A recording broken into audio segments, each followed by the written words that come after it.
Welcome to the only place where real, raw, and vulnerable conversations happen with IFBB Bikini Pros to give you an inside look at their struggles, strategies, mindset, passions, and all of life beyond the stage.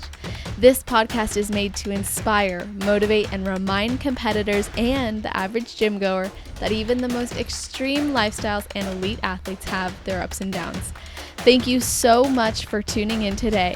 I'm your host, Celeste Turk, and now it's time for the Confessions of a Bikini Pro podcast.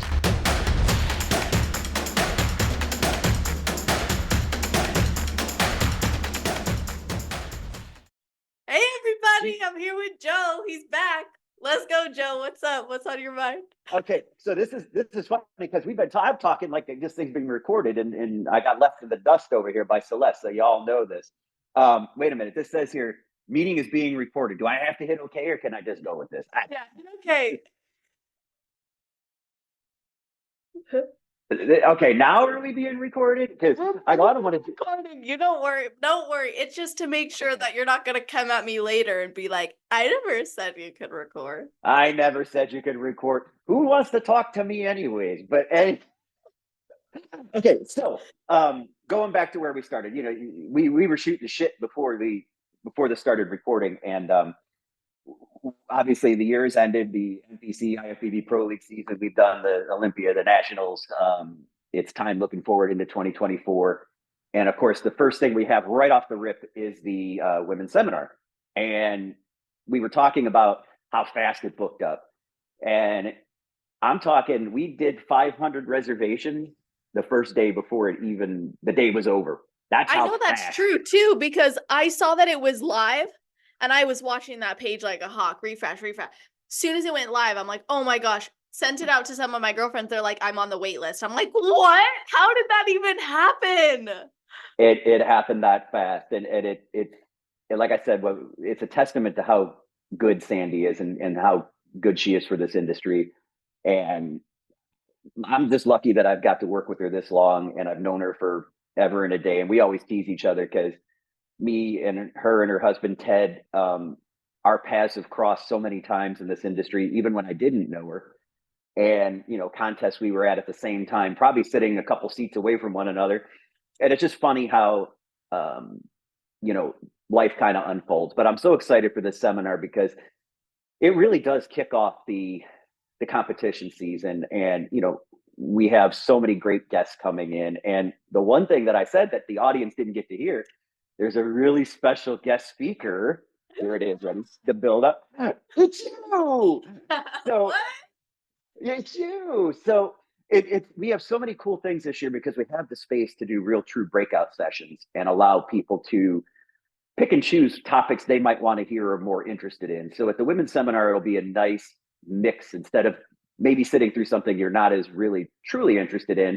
Or for instance, you're a true novice competitor. There's a special section just for that, just for first-time competitors. So this is going to be a really unique moving part weekend. And I think it's going to be a lot of fun. But the other thing is if you look at the guest speakers, if you go to the website, I'm on the website. I'm going to read this to people so they know. Yes, but I go just starting with like the bikini and going through, you know, women's physique and going through wellness. I mean, I just looked at it and I went, wow, there are so many. And you also have the top of our leadership group coming. So you'll have Tyler, you'll have Etala, this is going to be a wonderful time for athletes to get questions answered, learn a little bit, network with people, have some fun, and get to know one another. And we'll get into some other, you know, competition stuff, especially with the Klash series and things. But I always tell people, this is our group. These are our people that we're going to know for the rest of our lives and who we're going to hang with and be friends with. And I just go, this is one of those events where I go, it is a do not miss event. And I think everyone who's been to the last two can agree with that. They are just amazing, amazing events. And let's read that list. Let's go ahead and talk about some of the different topics, and then we can spitball on that because that'll start jarring our brains, and we'll just keep on yakking the whole time. So yeah, let's yak. So first of all, I'm so excited to be speaking. That was a dream come true for me. So when I went last year, I was like, who's talking about mental health? And then I'm like, no one's talking about mental health. I'm like, I need to get here next year. And I was so inspired by Sandy because she's up there saying how grateful she is for all the women who want to contribute their time and energy, and how this is it's like a volunteered group basically of women who want to contribute and help each other. And hearing her talk about that and being so passionate, like as a woman who wants nothing more than to serve the community in this way, I was like, I need to reach out, because if you don't ask, the answer is always no. And I decided, you know what? I'm going to email her. I'm going to send her my resume, my CV, just tell her how excited I am, talk to her about some of the other events and stuff I've contributed to.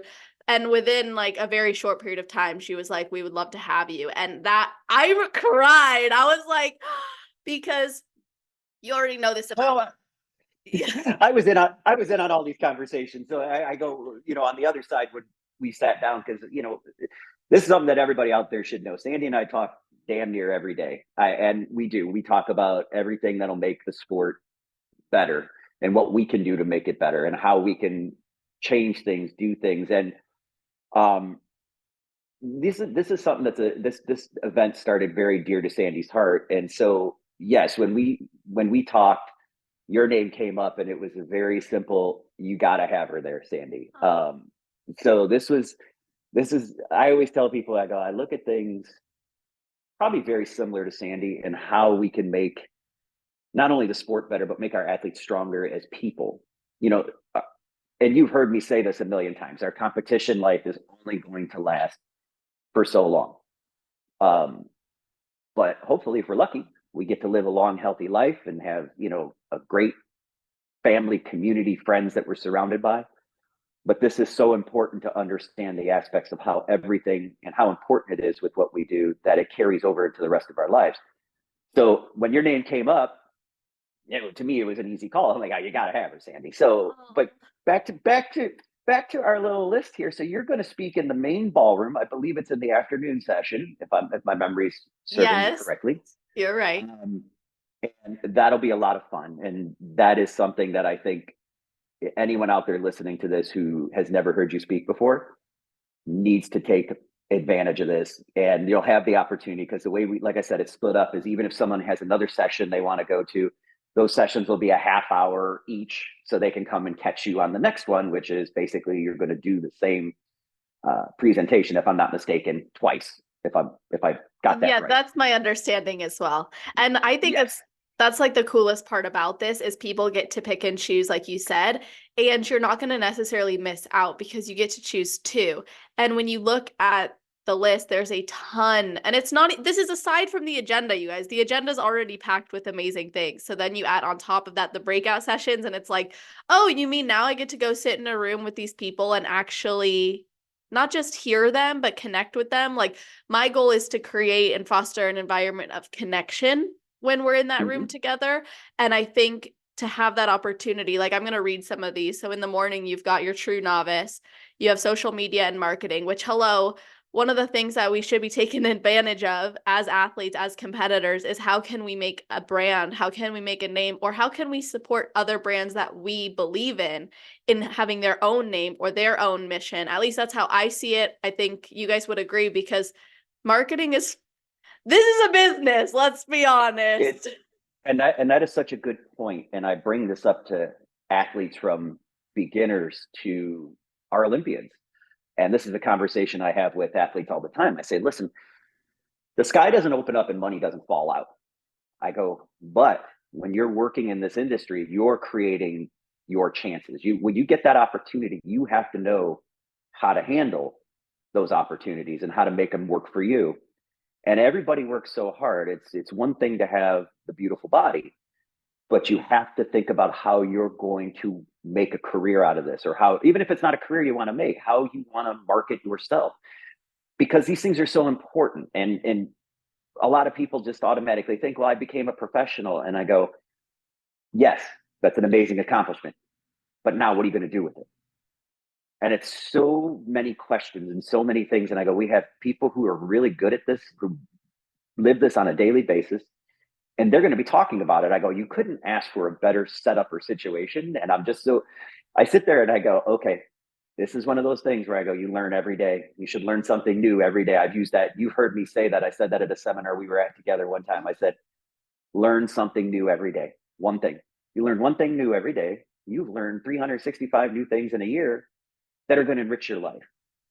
So I go, this seminar is going to really make a big difference for a lot of people, especially if it's a newer competitor who's coming in and they go, you're right. You're going to get to network with people who have been through things, who've had different experiences, who, it's such a unique environment, and I'm glad we get to do it, and to even be more spoiled that it's right here in Florida for me.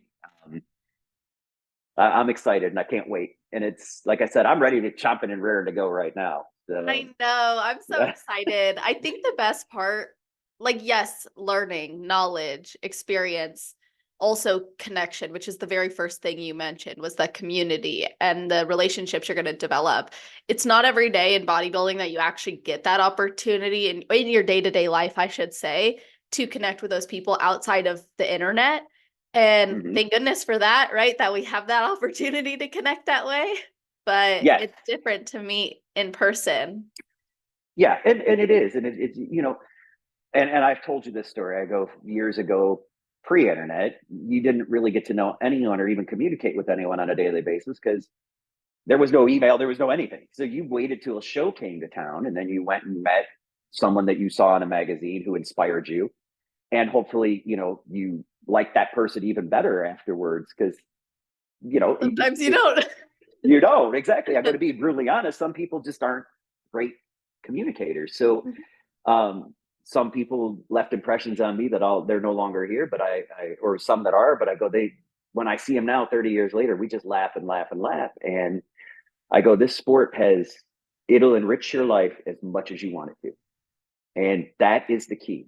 I go, and I know a lot of people go, oh, there he goes again. He's just talking. No, I'm telling you, this sport can do so much for you, but you got to be open to how you're going to be part of it and not expect it to do everything for you, but it's just to enrich. It's a strong part of your life. And competition is hard. We all know this. Dieting is a pain in the ass. It really is. Yeah. We all have time where we want to break mentally. But you can get through all this. You can get on that stage. You have accomplished more than, like I always say, 99.9% of the world ever could. And it's an amazing feat. This is going to be, like I said, let's roll back to the seminar before I get off on my tangents, which I always do. This seminar gives everyone that opportunity. And if you're new to the sport, you haven't met, say, a Laura Lee or a Francielle, and those are just a couple of names. I mean, there's so many pros that'll be there. And there's people that aren't even on that list who, when you meet them, you're going to go, oh my gosh, I follow this person on social media. I know this person. I want to get to know them better. I want to talk to them. I want to have them help me in my career. Most of our attendees, in some way or another, are working in this industry, or at least it's a part-time of their lives. So this is a great opportunity to meet people who trial and error. They've experienced the good and the ups and the downs, and they can help you. And whether it's something as simple as how you pose, which that'll come up during the seminar, of course, there's a lot of that, or what to expect at the shows, where, say, for instance, Tyler gets up and talks about the organization itself and you've never competed before. It's kind of nice to know. It's good to have that knowledge. And of course, obviously, you got Sandy there, and you can't ask for a better person in this industry as a role model for how good the sport can be to you. So all that being said, I go, let's jump back to our list here. And we were talking about, we have sessions in the morning, we have sessions in the afternoon, we have posing, we have lunch, we have people talking during lunch, we have breakout sessions. It's going to be a busy well, Saturday. And can we highlight something about this event that's really key? Is it's free. It's free. I knew you were going to say that. And I go, yes, it is free. And let me tell you something. Sandy spends a lot of time, trying to get people to sponsor this event. And we all do. And we also throw our own money into it. Yeah. So this is something that we feel is important. We want to make sure that it's well attended, obviously, but we want to make sure that it prepares people and at least gives them, and we, not just this seminar, but I mean, if you watch, you're going to see them pop up all year long in Florida. You'll see them across the country, from California all the way to New York. I know Big Steve's got one going on up in New York. I know Gary's got them going on in the Mid-Atlantic. I mean, Trey does them in the Carolinas. Vince over in Georgia. I mean, everybody is trying, and these seminars are free. I go, now this one's a little different because it's a little bit, the scope is a little different with just the women, but it's also, there's launch involved. There's other things. It's kind of more of a multifaceted. A lot of the other seminars will be just strictly posing or maybe question and answers, but this one is definitely a good life building seminar. And I like to use those words. It's a life building seminar. It's one that'll give you a little more in-depth detail into the sport. So all that being said, it is free, and hopefully y'all made it on the list. And you know, even if you were on the wait list, Sandy had been going through people when they would cancel. My friend just texted me. She's like, I'm coming to the workshop. I'm like, this is crazy. You got off the wait list. She's like, yeah. I was like, good job for putting yourself on it, because it can happen. Yes, and it does. And what happens is when people called in, that's something Sandy does every day. When people would email in or, you know, send their regrets that they couldn't make it, they had to be removed from the confirmation list, she would start sending out emails to the people on the wait list. And all you had to do was click that link and you were in. Which is a very considerate thing for those who are no longer coming. Consider like, if you can't make it anymore, consider those who would really like to be there and maybe don't have that opportunity yet or didn't get on as fast as you. Because I know sometimes you put your name on the list and then you don't want to pay for the trip or the hotel or whatever it is. So, or, you know, or life comes up. I mean, life happens. Life happens. Yeah. Work, family, you know, holidays had just ended. You know, we get into January. A lot of people can't take off of work. They thought they could, and then they can't. So, you know, it's fun to watch this unfold, because, like I said, to see 500 people come together for this seminar is going to be just wild. You know, NPC News, JM will be there with NPC News Online and Debbie. I mean, there's going to be a lot of media coverage. It's just going to be, I call it'll be the place to be on Saturday the 20th for sure. Well, so I'm going to see everybody there. Yeah. Video. And this video better get like 1 million hits or yeah. No, don't put that pressure on me. There's the pressure right there. Okay, girls, you got to share this out there, because if you don't, I'm going to be really sad and then I won't come back ever again. No. Oh, yes. We'll never have Joe back again, because if this doesn't get shared, that would mean that you guys don't want him on and you don't like the podcast. So I'm thinking that if we don't get at least 1 million shares out of this, girls, no. Something wild for that, Joe. We've got to say something really controversial for that. You got to wait till the end of the video. Maybe I will. You never know. Maybe I got a big surprise I'm going to let out. Uh-oh. And we are on video, you guys. This is on YouTube, Celestial_fit. So you don't know what you might see. You don't know. Never know. I don't know. But I just, like I said, I do hope everybody watches this, because we're going to talk about a lot of fun things. So let's. Well, can I highlight something else really quick, Joe?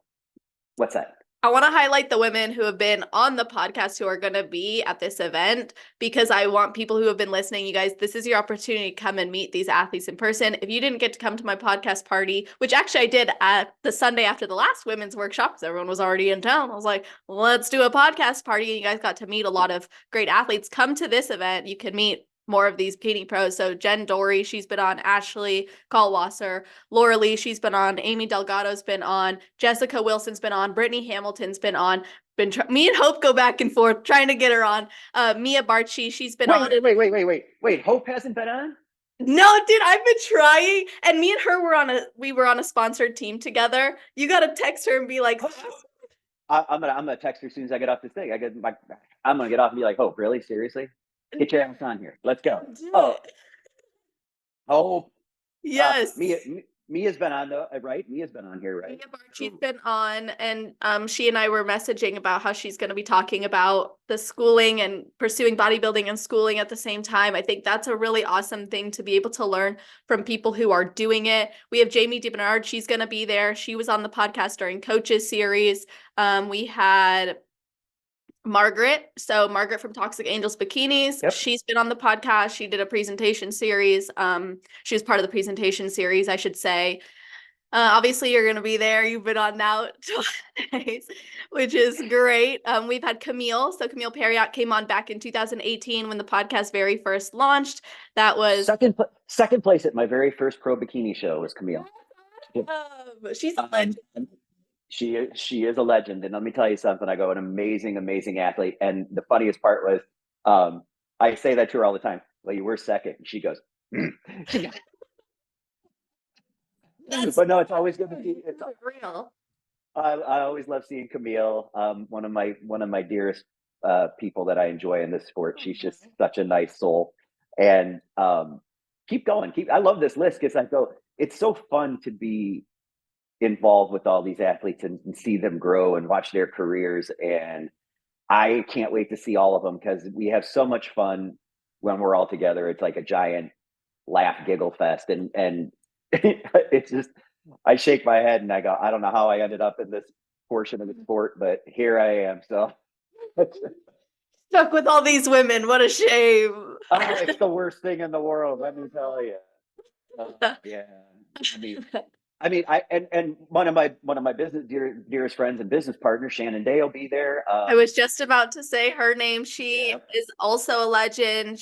I spoke at one of her events back in 2022, Bombshell. That was awesome. And we're going to have literal legends, Whitney Jones, Linda Murray. There are people, and I'm seriously like shocked every time. You're also going to see Becky Clausen, which you guys don't follow her on Instagram. She usually does really great judging breakdowns as well. Mo is popular out here. So, right? No, like Mo is legendary. Mo is one of my dearest friends. And for years ago, when I got out of the sport, I don't say got out of the sport, but I didn't judge anymore. I went away, just was still involved. But when I came back, Mo was one of the first. Her and Trey Bennett were probably the two people that really sucked me back into this. And Mo has been, we talk all the time, and I just one of the best judges I've ever worked with in my life, and one of the best at giving critiques as well. And we have a great, like you said, you have Becky. Becky's wonderful when it comes to giving critiques and helping athletes get better and where they need to be. Going back for a second too with Shannon, with Shannon and I have a lot planned for this year. But I'm listening to the names and I'm going, oh my gosh, this is so amazing for so many people who, if you've never met these people, or if you've only met them on social media, you're really going to have a good time. And the knowledge in the heads of these personalities, we'll use the word personalities that are coming, is amazing. I always tease Shannon Day, you talk about going back. I always tell her, I remember your Who Let the Dogs Out routine when she was doing fitness. And she just laughs and laughs and laughs. So, and if you don't know that, go look it up. I think it's on YouTube somewhere. I'm about to look that up later. I think it's on YouTube somewhere, but if not, we'll find it and I'll put it on my website or something. But I know it's out there somewhere. But let's keep going. Let's keep going through this list because, like I said, we're just hitting the tip of the iceberg on this. Yeah, so, and I know I'm focusing a lot on like the bikini people because that's the majority of the demographic. But obviously, Linda Murray's not bikini. But you're gonna see these incredible. You mean my favorite Miss Olympia of all time? Don't tell Andrea Shaw I said that. Don't tell Corey Easterson I said that. Don't tell anyone I said that. But I say that to Linda all the time, and we have a running joke about that. But she is a wonderful. Speaking of so knowledgeable, and just one of the nicest people I've ever met in the sport, and always is just a role model. And I know that no one ever wants to be said that they have to be a role model. She is just that person. She is such a gracious soul and so kind. So Linda is one of those people that if you have never met her before, you're in for a really big treat with that. But let's keep going down the list. Let's see what else we can spitball on. Yeah, I was going to say that something I remember from my last experience, and actually going back to Mo, when I moved to South Carolina, I got to start spending more time with my friend Kate, and she was telling me about who's done a lot of Klash shows, Kate Aurora. Kate and I used to train together. Really? Yeah, it trays good. Yeah, that's what awesome. I was still wearing my ratty old flannels and sweatpants and my life was still like I could still move weight back then. So, oh no, okay. As a matter of fact, it was so funny at the uh, World Clash in Charleston, South Carolina. I did the emceeing during the day, and I'm at the stage, and all the girls are on the stage, and Kate's standing literally like right at my shoulder. And I turn around, I go, "Hi, Kate." Oh, I love that. It was just so funny because her and I go back a long way. Another person who's just a sweetheart in the sport and has been around for a long time as a competitor. But more importantly, a mom, a great businesswoman. Exactly. She's Great businesswoman. Yes, she's a very, very, very wonderful person. So, but let's keep going. I interrupted on Mo again, and Mo's going to kill me. She's going to go, "Would you shut up so you guys can talk?" I know exactly what Mo will say to me. Would y'all shut up so you can talk about how great I am? I hear it now. Yeah, I said it, Mo. I said it. What are you going to do about it? That's awesome. What I think is cool too is when I went last year, you're not just seeing the people who are on stage or in this upcoming case in breakout sessions, but last year, it's not just the people who are on stage, but from the moment you walk in the door, you're going to see people you recognize, whether you're friends with them online or you've seen them on stage or they just won their pro card and you watched that journey, whatever it might be. You're going to see people that you recognize, or you're going to meet a lot of new people and make friends. So even if you went alone to this event, I can guarantee you won't feel alone at the event. And I think that's No.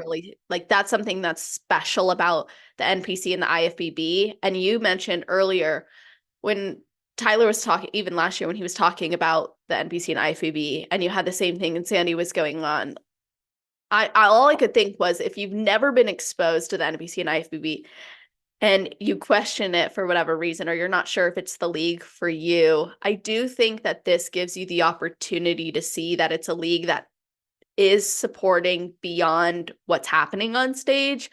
Even though bodybuilding appears maybe surface level to others, I think this event is a really great proof that it goes so much deeper than the surface. Another reason I really wanted to be a part of it, because like we said in the beginning, let's empower people. And me and you have had many conversations about this, but there's life outside of competing. And I wanted to ask you this for the podcast and have you kind of share your thoughts on it. But why do you think it's important for not even just women, everybody who competes to be considering life outside of competing? Like, why for you, Joe, is that actually something you're passionate about?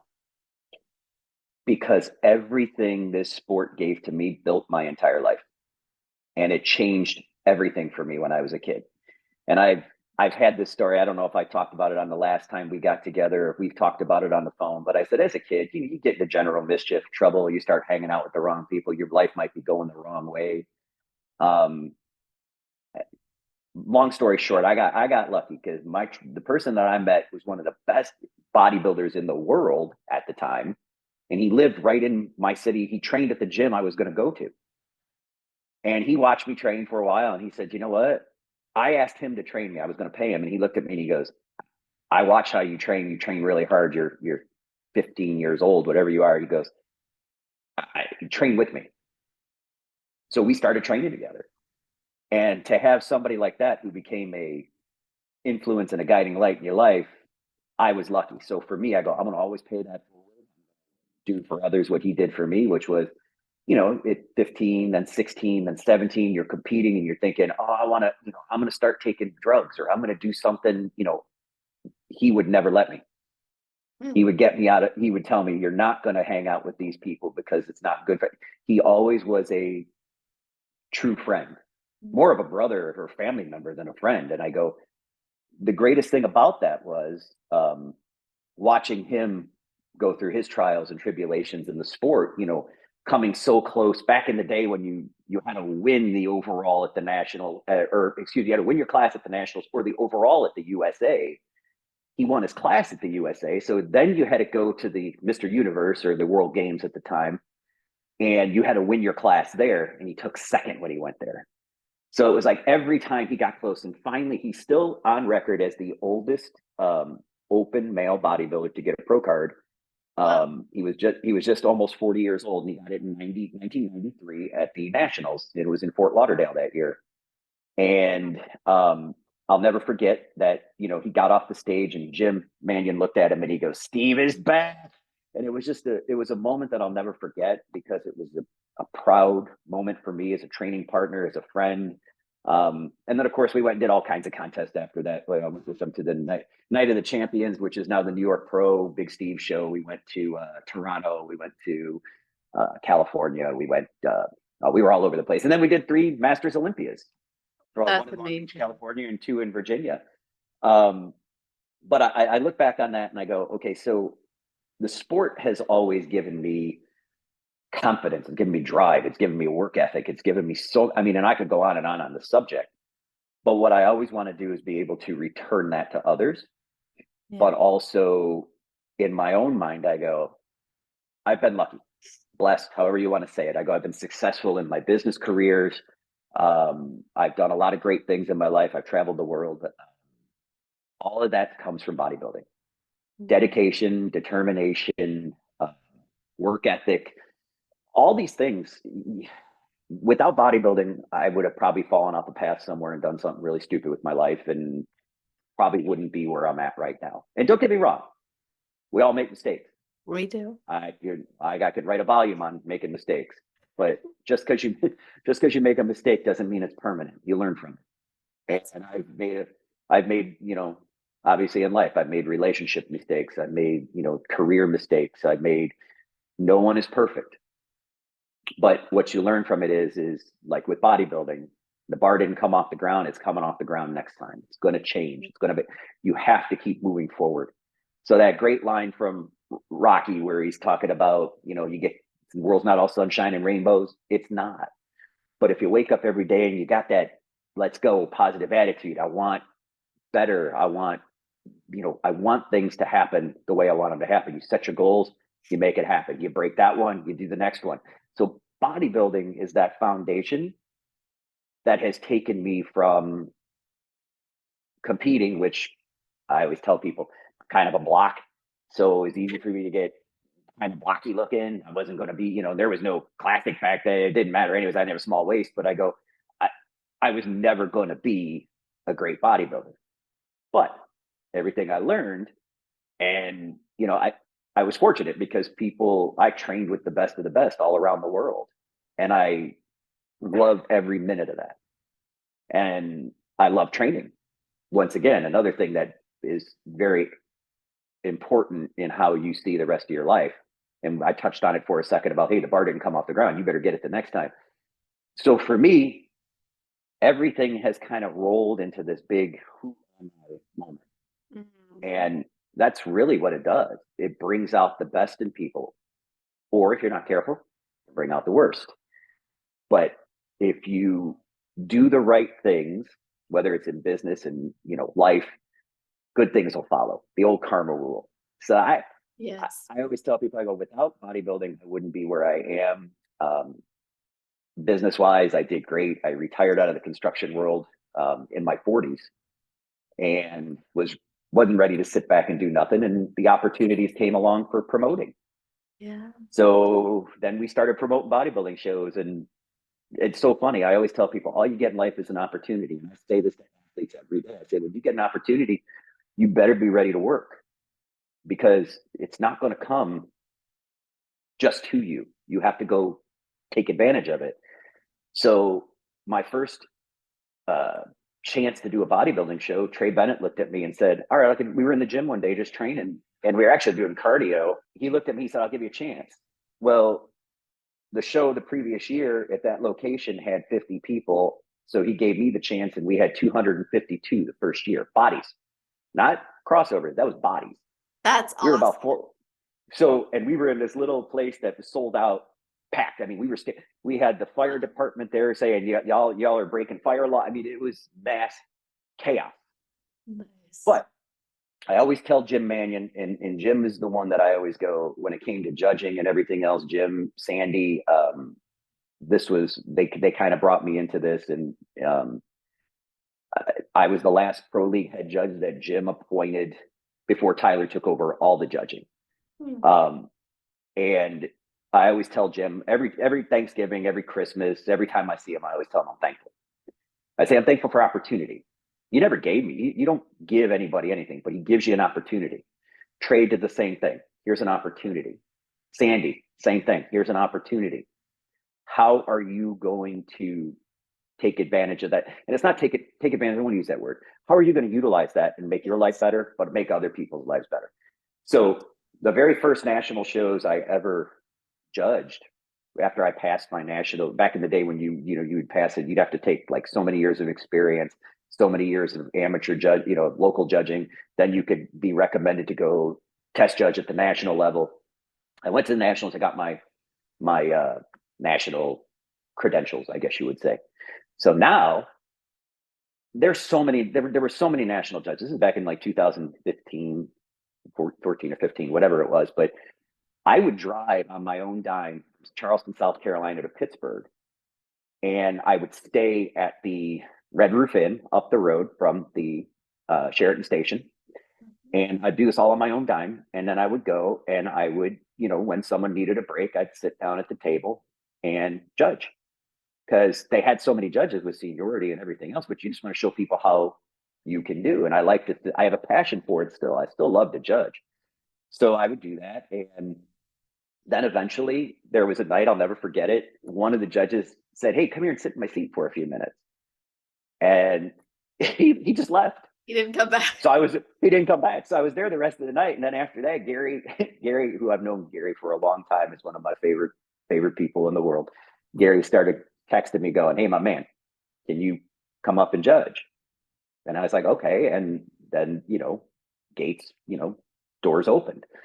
Yeah. But I go, it didn't come without sacrifice. Nothing was like, oh, you just got it handed to you, or you just, you moved so fast and I moved. Sandy and Jim moved me quick between judging at the local level to the national level to the pro level to head judging and I'll tell you a story. I love telling this story. The very first pro show I ever had judged, we get to the show. It was the old Europa shows, and it was in Orlando, and it was women's physique and classic physique. And the phone rings, and Trey was sitting next to me, and it's Jim. And I hear Trey say, "I think that's a good idea. Okay, yeah, let's do that."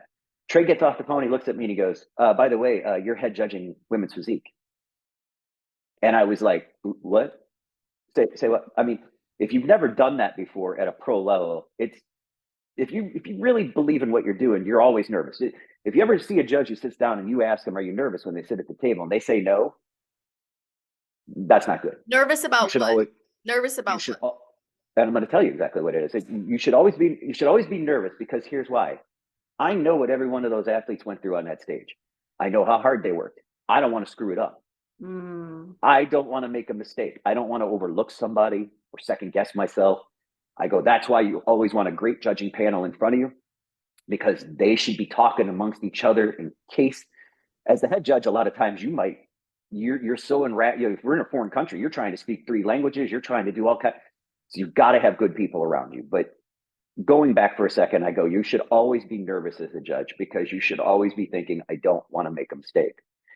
And you should always, in your heart, know, I know what it's like to be up there. I don't want to be overlooked. You watch any athlete on the line at a show, and when they don't make first call out, the shoulders start to slump, and you can see the deflation happen. And you watch that, like the 4th call out comes out, it's hard to accept as an athlete, because you've worked so hard. But I don't want to make a mistake. I want to judge it so I can explain to the athletes afterwards, this is how I saw it and what you need to do to be better.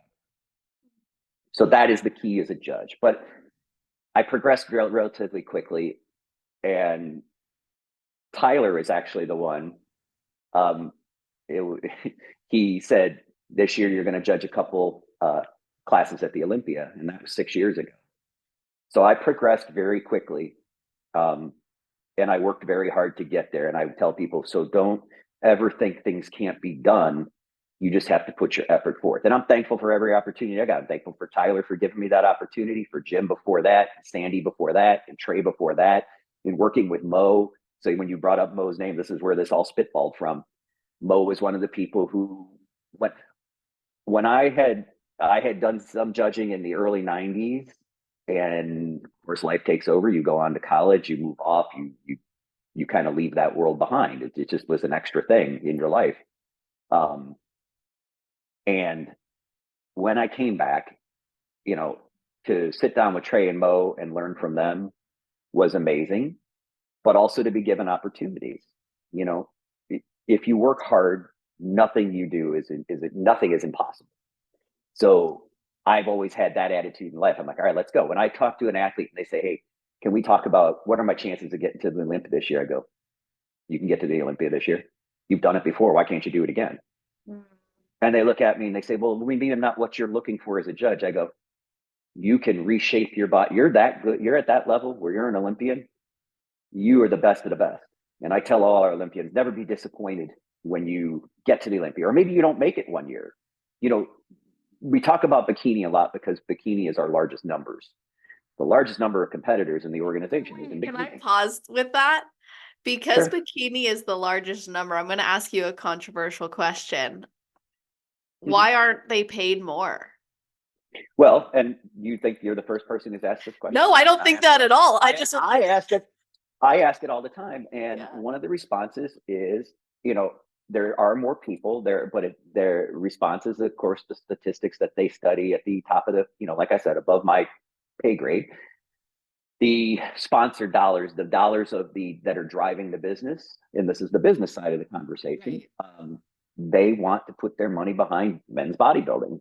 I always go, listen, I'm a men's bodybuilder at heart, love the sport, never going to change.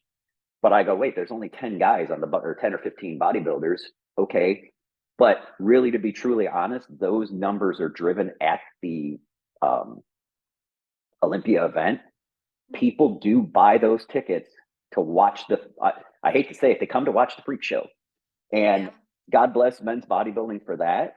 But the good news is there has been raises in the bikini numbers. And I think this is just my opinion, and I will always, and I know Sandy's the same way as me, I will always fight for this to get more.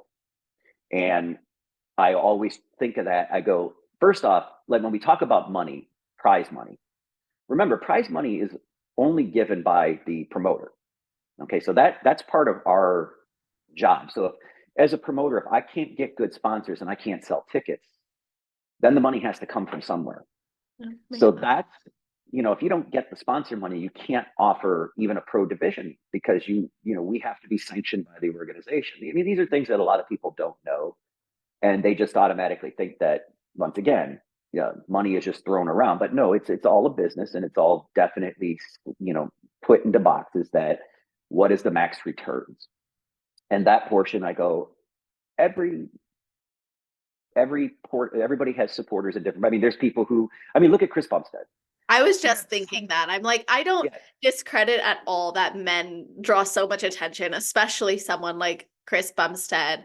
And I think it's a really amazing thing though, because we're receiving in other ways too. And I think that women have a lot of, especially in the bikini division, there's a lot of marketability in an unfortunate way and a fortunate way. Unfortunately, because it can sometimes drive that identity of needing to look a certain way and be a certain way. And this is another reason why I think these conversations are important, is because. But what I wanted to interject into that too, I go, I'm also a firm, and we've talked about this, I'm a firm believer in more people being involved.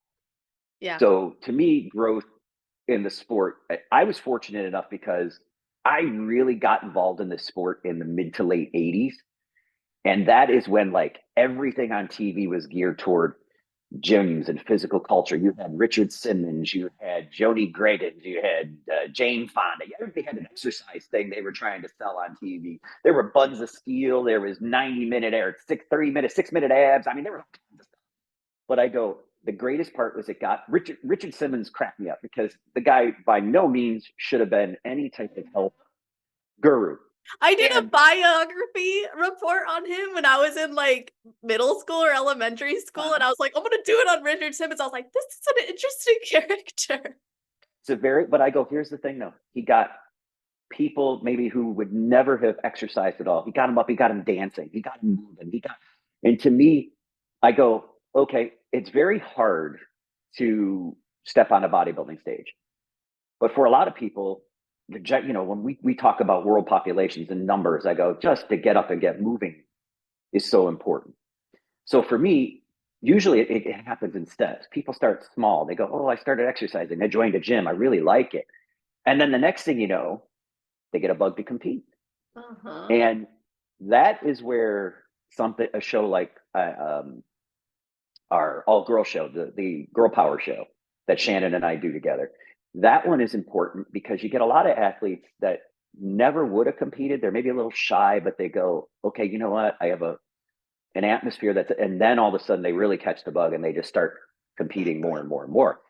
But going back to where I was at, I go, I really want more people to compete and more people to experience the benefits of what the world of bodybuilding can do. And it is bodybuilding. I don't care what anyone says. I don't care if you say, oh, bikini, or you say men's open bodybuilding at the Olympia. Everybody's a bodybuilder.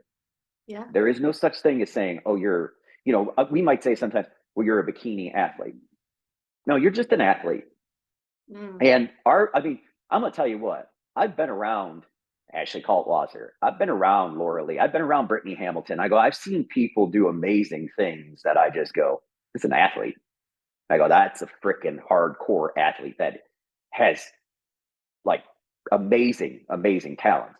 And I look at it and I go, now, not everybody has that, but everybody can get involved. Everybody can go walk on a treadmill. Everybody can dance. I mean, you might not be good at it, but you can dance. So I look at things a little differently, and I always want to grow the organization, not so much as I don't want it to be just thought of as we're standing on a stage under some bright lights, and I want it to be more for people. Exactly. And I know it can happen. I know we can get more people involved. But now let's go back a step further.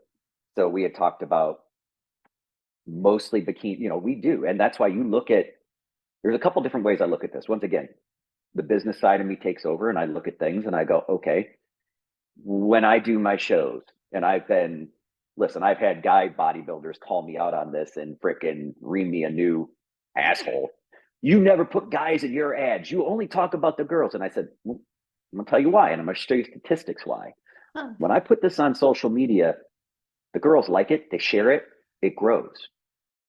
When I work with you guys, you don't. It's a competition to the men. To the men, it's like, I'm going to watch from a distance, kind of see what's up, what's happening. And I feel like women are in it and they're like, this is community. It's some. No, you know what though? I think women are just as competitive. And I think they handle it better. Guys are a little more territorial when it comes to secretive, competitive. But here's the other part of that though. I go, you want me to market to you, but I'd be marketing to dead air. So I said, from a business standpoint, what do you want from me? Well, you don't ever talk about the guys. I said, because you don't share anything. You don't promote the show. The only way I can be successful as a promoter is by having people talk about the show. You come to the show, you have a great experience. That's my goal. I go, and you tell your friends and you share it online. You share it, amongst you're in the gym when you're talking to people.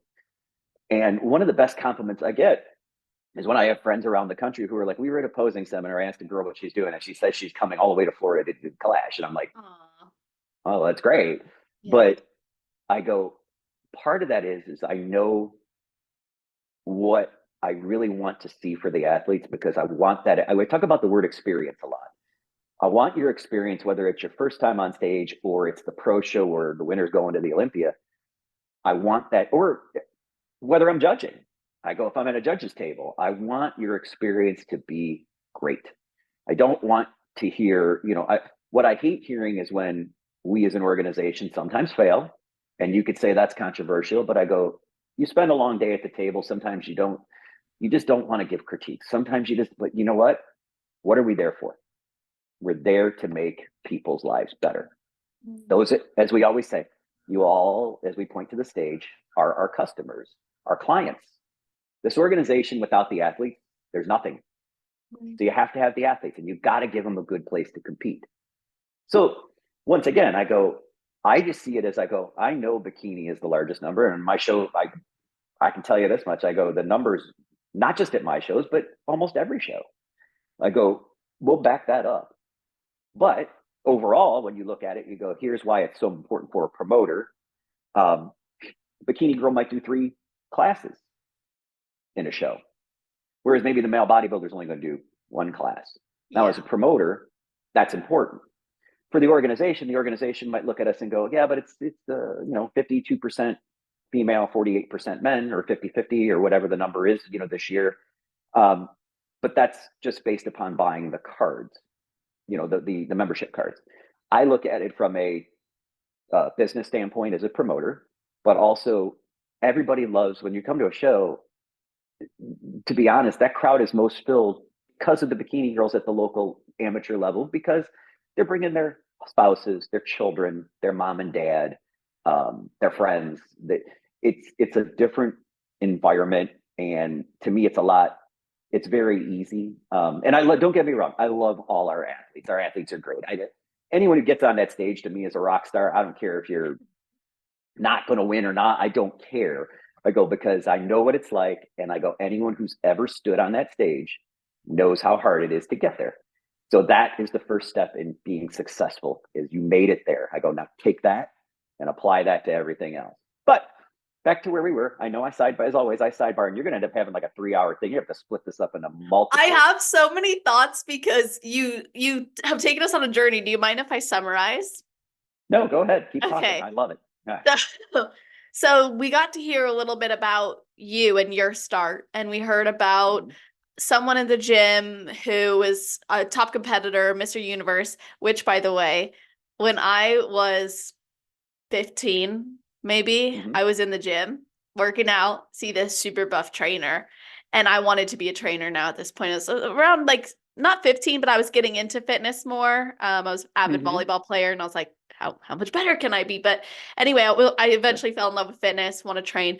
And I would watch this guy, and he would come up to me, and he was so nice. And then at the time, I didn't know anything about bodybuilding. Mr. Universe, what? And he's like, yeah, I've won 2 times. I'm 2 times Mr. Universe. And I'm like, that meant nothing to me then. But now I'm like, oh, snap. And he was so nice, down to earth. He uplifted me as a person. He encouraged me. He said, you train hard. I want to help you more. And he encouraged me to consider continuing this. And not that I wouldn't have, but it was just, I think there's people that get planted in your life and in these experiences that do make an impact. And then you went on to talk about taking opportunities when they're presented to you. This is a really, really beautiful point, because there have been times I have missed an opportunity before.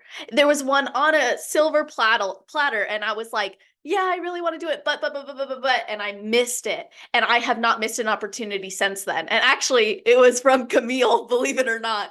Years ago, she's like, I want you to come to one of my events in California. And she's like, I want you to come and have a booth and do this and have a microphone and all that. And I didn't do it. I wanted to so bad, and I didn't make it happen. And I swore after that, because I had such FOMO, swore after that I'm never missing another opportunity. And I said yes to every single thing after that. And now look how far I've come. Sometimes missing an opportunity is good, because it teaches you a damn good lesson. Teaches you not to miss opportunities. And she probably has no idea that I feel that way. We'll tell her when we see her at the seminar. But you know what's funny is the old statement, opportunity knocks but once. And if I would not have taken the chance when Trey said, come back and judge, and after that, take a shot at this promoting it, each time that opportunity was presented, I said, the actual words I used were, fuck it. It's exactly what I said. I said, I'll do it. I don't have any fear. That's one thing in life that bodybuilding also has taught me, and doing the competitive powerlifting world and the whole nine-yard ball of wax. I go, fear is it should not be in your brain pan, because you cannot get under a 700-pound bar and walk it out if you fear it, you're never going to do it. If you look at 600 pounds on the ground and you go, I'm going to deadlift that, and in your mind you can't do it, it ain't coming off the ground.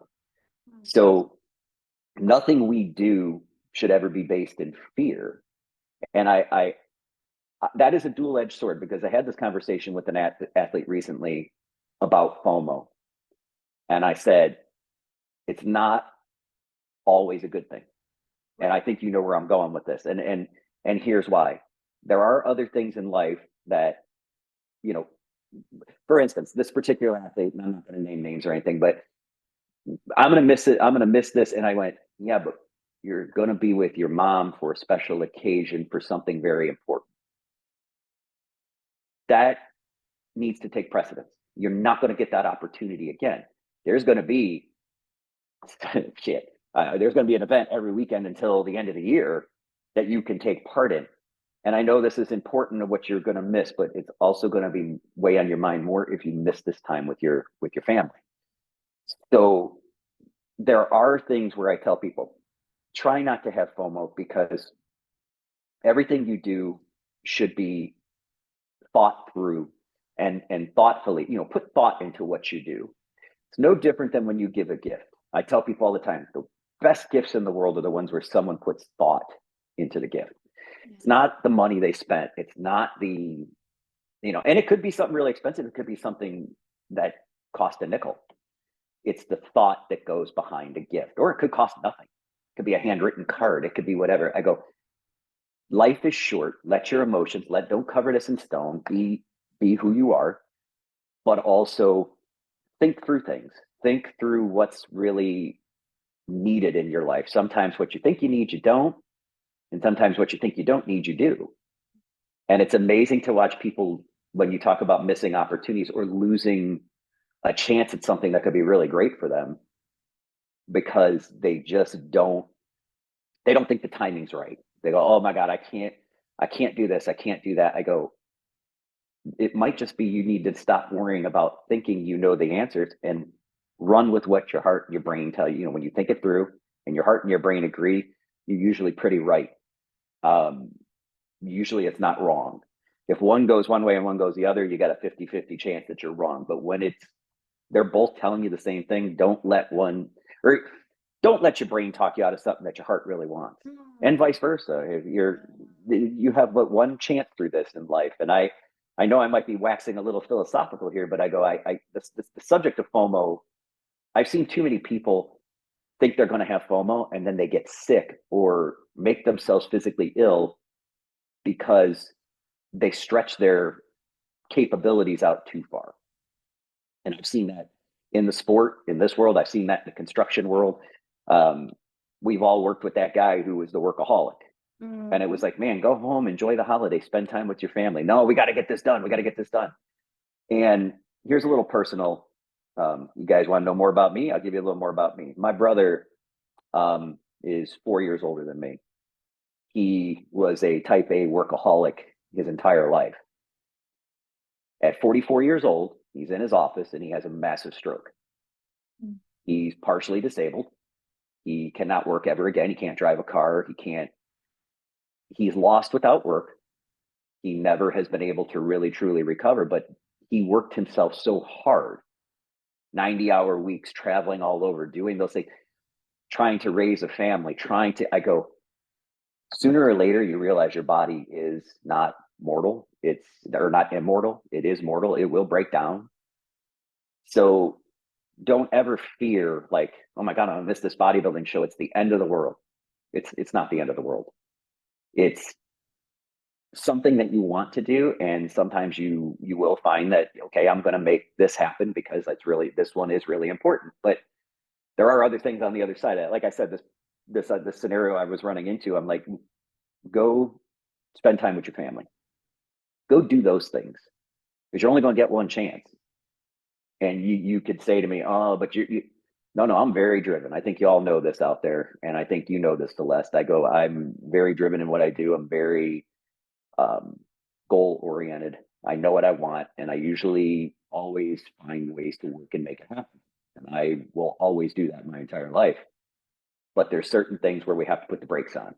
Yeah. And this is for you especially, because I know how you are, because I know you very well. And I know you work a lot and you're very good at what you do. But make sure you take that time sometimes to take that break and realize I shouldn't have FOMO. It's natural. It's a natural occurring feeling, but don't let that beat you down. Don't let that hold you back from things that you also want to do as well. You know, you want to take that vacation, you want to, spend time with your family. do those things. Very important. But anyways, I kind of sidebarred there again, as always, as I always do. But I find that there's a balance in life. There, that mental health aspect that you're going to talk about at the seminar is it's so important. What we do should drive us and make our lives better, not make this life worse. So always keep that in mind. Anyways, let's talk about something a little lighter. That was heavy, man. Lighter? I don't do that. I like to go deeper than surface level. Okay, all right, I got you. All right, give me some. Let's spitball into something else, because we've been rolling through some of the things that I know you're going to talk about at the women's seminar. You're going to meet all these great, wonderful people, new people who aren't as familiar in the industry. You're going to make a lot of friends that weekend. It's a very good environment, and once again, I know we kind of went in a big arc from, how do I say this? We went from the women's seminar, we started going through personal things, we started going through some of the business aspects. Which I appreciated that, because I think that's helpful for listeners as well. We can get so wrapped up as competitors and as athletes in that journey that we forget about other aspects of life, or we forget what's happening behind the scenes. And it's nice to know that too, because while knowledge isn't immunity, I do think knowledge supports understanding. And when you have an education on what is it you're really working towards and how important is that to you. And I really appreciated your point about you're not missing out, and it's important to take that time away, and your anecdote about your brother as well, because I've been there, done that. I lost my mom, and I remember thinking that nothing really mattered anymore. And yet bodybuilding, I remember thinking, this is so stupid. Like, I just lost the most important person in my life, and I'm about to go to the gym. Like that's what was on. But I told myself, I'm like, there was a version of you that existed in this world while she was alive that believed this was a worthy endeavor to pursue. So just because you don't feel that way now doesn't mean that version of you doesn't still exist. And the bodybuilding is the thing that I kept doing in my business, and I just kept going and going. And it kept me alive in it. It kept that dream alive, and it allowed me to keep going, and it changed something. Now I'm not so fixated on my next competition date. I'm not so fixated on the next show I'm going to step on. Now, it's always in the back of my mind. I'm working every single day to be better and better and better and better, and doing that for me, doing that for the people in my life. However, my dad got us a trip to Austria in the summer, and I was like, oh, I'm definitely not competing until the fall or even winter now. And of course, I'm aiming for finally doing that Klash show that I won, by the way. No, oh yeah, that don't worry about it. We got that covered. But what's so funny? What were you gonna say? No, I was just gonna say, see, I'd go to Austria, and the problem there is I would drink way too much beer, and I love it there still. One of the things I really want to do, I want to do the whole Christmas in Europe thing, where you go from different places in Germany down to Austria and Switzerland, and do all the lights in the marketplaces and all that kind of stuff. So that's on my list of things. And I go, when I go to the Czech Republic, I always laugh, and I tell people, I go, remember one thing: you can walk into a bar in the Czech Republic. If you order water, it's more expensive than a beer. You think about that for a few minutes. Just want to tell you that it's always fun to do these things, but enjoy that vacation. And like you said, we have as Sandy always says, we have a contest every weekend. So sometimes multiple contests in one weekend. Welcome to the state of Florida. That's one of the things really the state of Florida is 3 states in one. For those out there that don't understand, or are new to the industry, or, new to Florida, I go, you really have 3 different states in one. So there could be weekends where you have a show in the northern district or the north part of Florida, and it might be 4 or 5 hours away, and you'll have a show going on in West Palm Beach. It happens all the time. And, I go, the state supports it. It does well. But I go, there are shows. There are always shows. And once again, I'll throw a plug out to my Florida family down here, the NPC Florida website. Go check it out. It's just getting built up this year, as we're rolling into 2024. In the Carolinas, same thing, because obviously I have 2 shows up in the Carolinas I'll be heading into this year. We're bringing the Border Clash back into Aiken, South Carolina. which is exciting for me because that's where it all began. And this is the 10th anniversary. So we'll get to all that. I know. No, let's talk about it now. We're talking about it now. 10 years of Klash. 10 years of Klash shows, and it's grown from one show into this year. There's 6 plus the title sponsorship of the Pro Classic or Bikini Pro Classic at the Junior National. So, and I'll give you a little teaser out there. I'm not done yet. So we'll just leave it at that.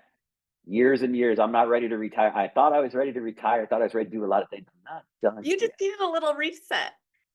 Oh, life is a reset. But no, I am now with, I'm working with some of the best people in the world. I have a great group of people that are at the shows that work. I mean, Shannon Day is my business partner in the Florida shows. And I just enjoy it so much. We have such a good time. I've never in my entire life, I've never been able to have partners. Shannon is, and she said the same thing. We're the first time we've been able to have partners together without either getting on each other's nerves or disagreeing on everything.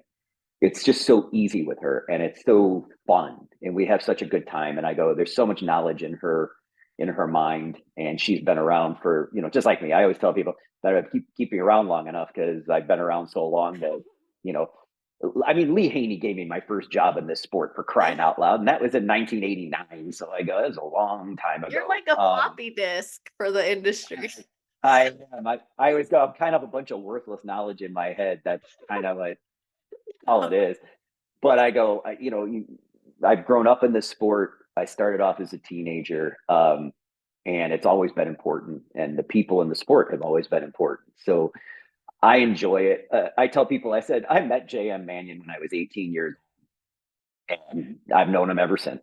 I go, it's just a wonderful thing to have those kind of long-term, memories with people where, you might not see each other. And now we see each other all the time because we're, I'm back, this is what I do for my quote unquote retirement living. But it's fun to be involved in it. It's fun to do the things we do. And so we're 10 years. So I'm like, okay, we got to pull out all the stops. So we got these 6 shows this year. And the first one we kick off is on March 30th, which is the Klash Championships. And the title sponsor is Body Bio. There's a shout out to Kim Odo out there, who has been, once again, a friend for so long. And I remember before there were mega trainers, there was no such thing, especially as the women were progressing. When we started off with with a few categories, you had fitness and figure, even pre-bikini. And then bikini came along, and these teams, it was like nothing had existed like this before. So you really had Kim Odo out west. You had Mike Davies up in Ohio. You had Trey Bennett in the Carolinas, because Trey was actually a trainer back then. And if you don't know who Trey's wife is, look up Shannon Metro sometime. An Olympian at the highest level. I go, and Trey and I always go, well, you got the carrier bag, so you had that going for you, which was good. But so, and then of course you had Shannon, when she started her bombshell things down here in Florida, that really were the teams. And I remember when those first started, I was like, I don't get it. I don't understand. That's what you have a training partner for. You just ask your training partner, what do I need to do? And they tell you, hey, diet this, do this, you lift a little more of this, blah, blah, blah. But these guys kind of created a whole new environment. And I've known Kim for a long time. He's always supported the Klash series shows. And I want to give out a shout out to a few sponsors, and I hope this doesn't take up too much time, but I go between Jamie D. Bernard and Greg at Fit Body Fusion, Paul Revelia at Pro Physiques, Damien at the Pros out west back in Arizona with Whitney. Him and Whitney they still run that company. I know that they've got so many things going on with their gym and everything else. I never know. So when I see Whitney, I'm going to be like, I don't know who you're training right now, but she's so busy. And another person who, one of my dearest people in this sport, because she is genuine. I mean, you have James at Team Atlas. I could go on and on and on. And the lists are, and I know I'm going to forget CJ at CJ's Elite. I go, I've known CJ for 25 years. Always supported me, always, making sure these shows are funded to, that's really where the sponsor money comes from. It pays to, put the show in action. and that's what we have to do to make these things work. But it's the sponsors have driven it. So that first show, Kim is the Body Bio is the title sponsor. It's March 30th. It's the Avanti Palm. So the same place we're going to be for the women's seminar. All 4 Florida shows that Shannon and I do are at that location. We do them there for ease of simplicity. It's easy for the athletes to stay. It's free parking. The room rates are great. The microwave and fridge in each room. It's as simple and possible as can be. And room rates have become crazy in Florida. If you guys, once again, we'll jump to the business side here for a second. If you're not familiar with, I used to do shows at the Hyatt Regency Orlando. First off, we can't even get a spot there because the program's not big enough. Second thing was, even if they could get us in, the room rates were $300 a night. Then you got to pay for parking, and you got to pay a resort fee, and there's extra.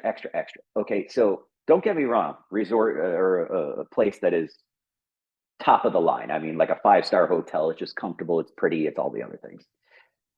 When I talk to athletes, I go, what would you rather have? And they're like, well, my budget. And I get it. The more people I talk to, I go, your budget only allows you to do so much. And what do you do in that room? You want to cook your food.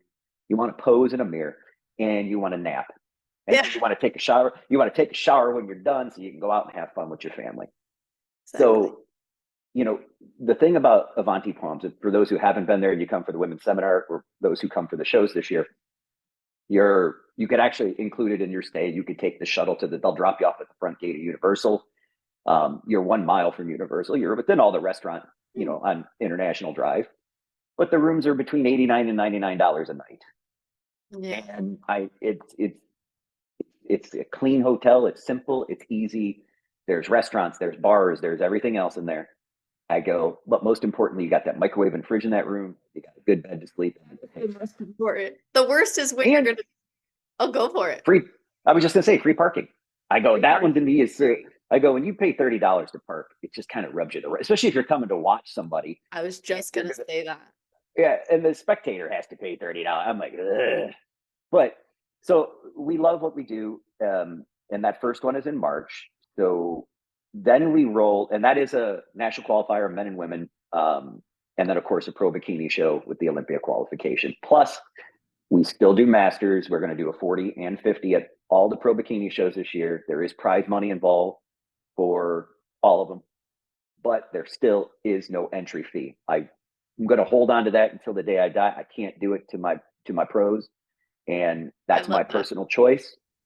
It's my personal choice. It has nothing to do with me saying good or bad about anyone else. That is what I want to do. So I feel that they have earned that, and they, once again, sponsor money helps pay that prize money. So we want to make sure that we take care of our athletes the best we can, and the way we feel is the best we can as a promoter. And that's the way I feel. One of the ways for our pros that I feel I can help them. Now, the next show after that is April 27th. And that again is at the Avanti Palms, and that's our all women's weekend, Girl Power. Sandy Williamson will be the head judge at the show on March 30th. Sandy will be the head judge again at Girl Power on April 27th. Once again, almost a similar setup as the first one, but no men. So you'll have the women's divisions, you'll have the pro bikini divisions. Last year we had 140 registered. We had a few that didn't show up, so we ended up having about 130 athletes cross the stage. For an all women show, that's incredible. Yeah.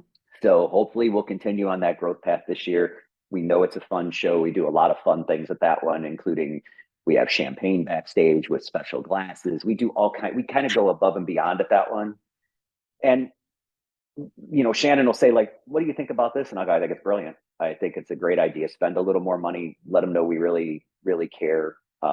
Because I do believe that the women really spearhead my shows, and Shannon knows the same thing. So we, like I said, we agree on the business plan. We do what we do. So that one is April 27th. Next one after that is May 25th. Mo Newman will be the head judge at that one. That one is the Southern USA. Once again, men's and women's national qualifier. Does have a pro bikini show as well. Same setup, open Olympia qualifier, 40, 50-year-old pros or masters pro. The great thing about that show that we found last year is we had more and more men that wanted to do that show because of timing and setup for the other shows that they wanted to do afterwards for national shows. So we see that one growing as well this year. And I think we had a good time last year. And our winner last year, a guy named his first name was Nick, and it just dropped my mind for a second. It was just massive. I was like, wow. But we had such, and one of the things, I know we could bring this up, and then I will sound like I'm tooting my own horn. We've had almost 500 athletes in the last 9 years that have done the Clash show and then went to a national show and turned pro, that, and got their pro cards.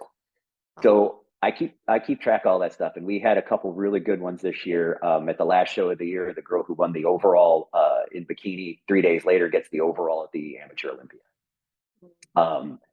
We had another one of our Clash girls just won the overall at the nationals. So I go, it's not.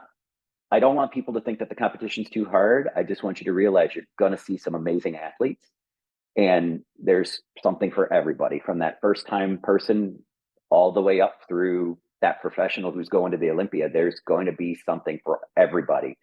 So the May show is May 25th. Then we go up to Aiken, South Carolina on June 29th. And well, actually, let me take that back. June 22nd, before we do that, we have the pro component pro bikini show at the Junior Nationals. It's the first time we've done this in the United States. We do it around the world at other shows. Wow. This will be a first time for that. Clash Girl is the title sponsor, and we're going to treat it and spoil the hell out of our pro athletes at that show. Because the cool part is you could get your pro card on Friday and then compete on the pro stage on Saturday, technically go to the Olympia. So it's got a lot of fun component to it. And we know there's going to be a lot of great girls who do that show as well. But then the following week, I go to Aiken, South Carolina. We bring the Border Clash back. Sandy is the head judge. She's coming in for that one because she was one of my first judges that I ever brought in to do the Border Clash. And that's just an NPC show, but it is men and women.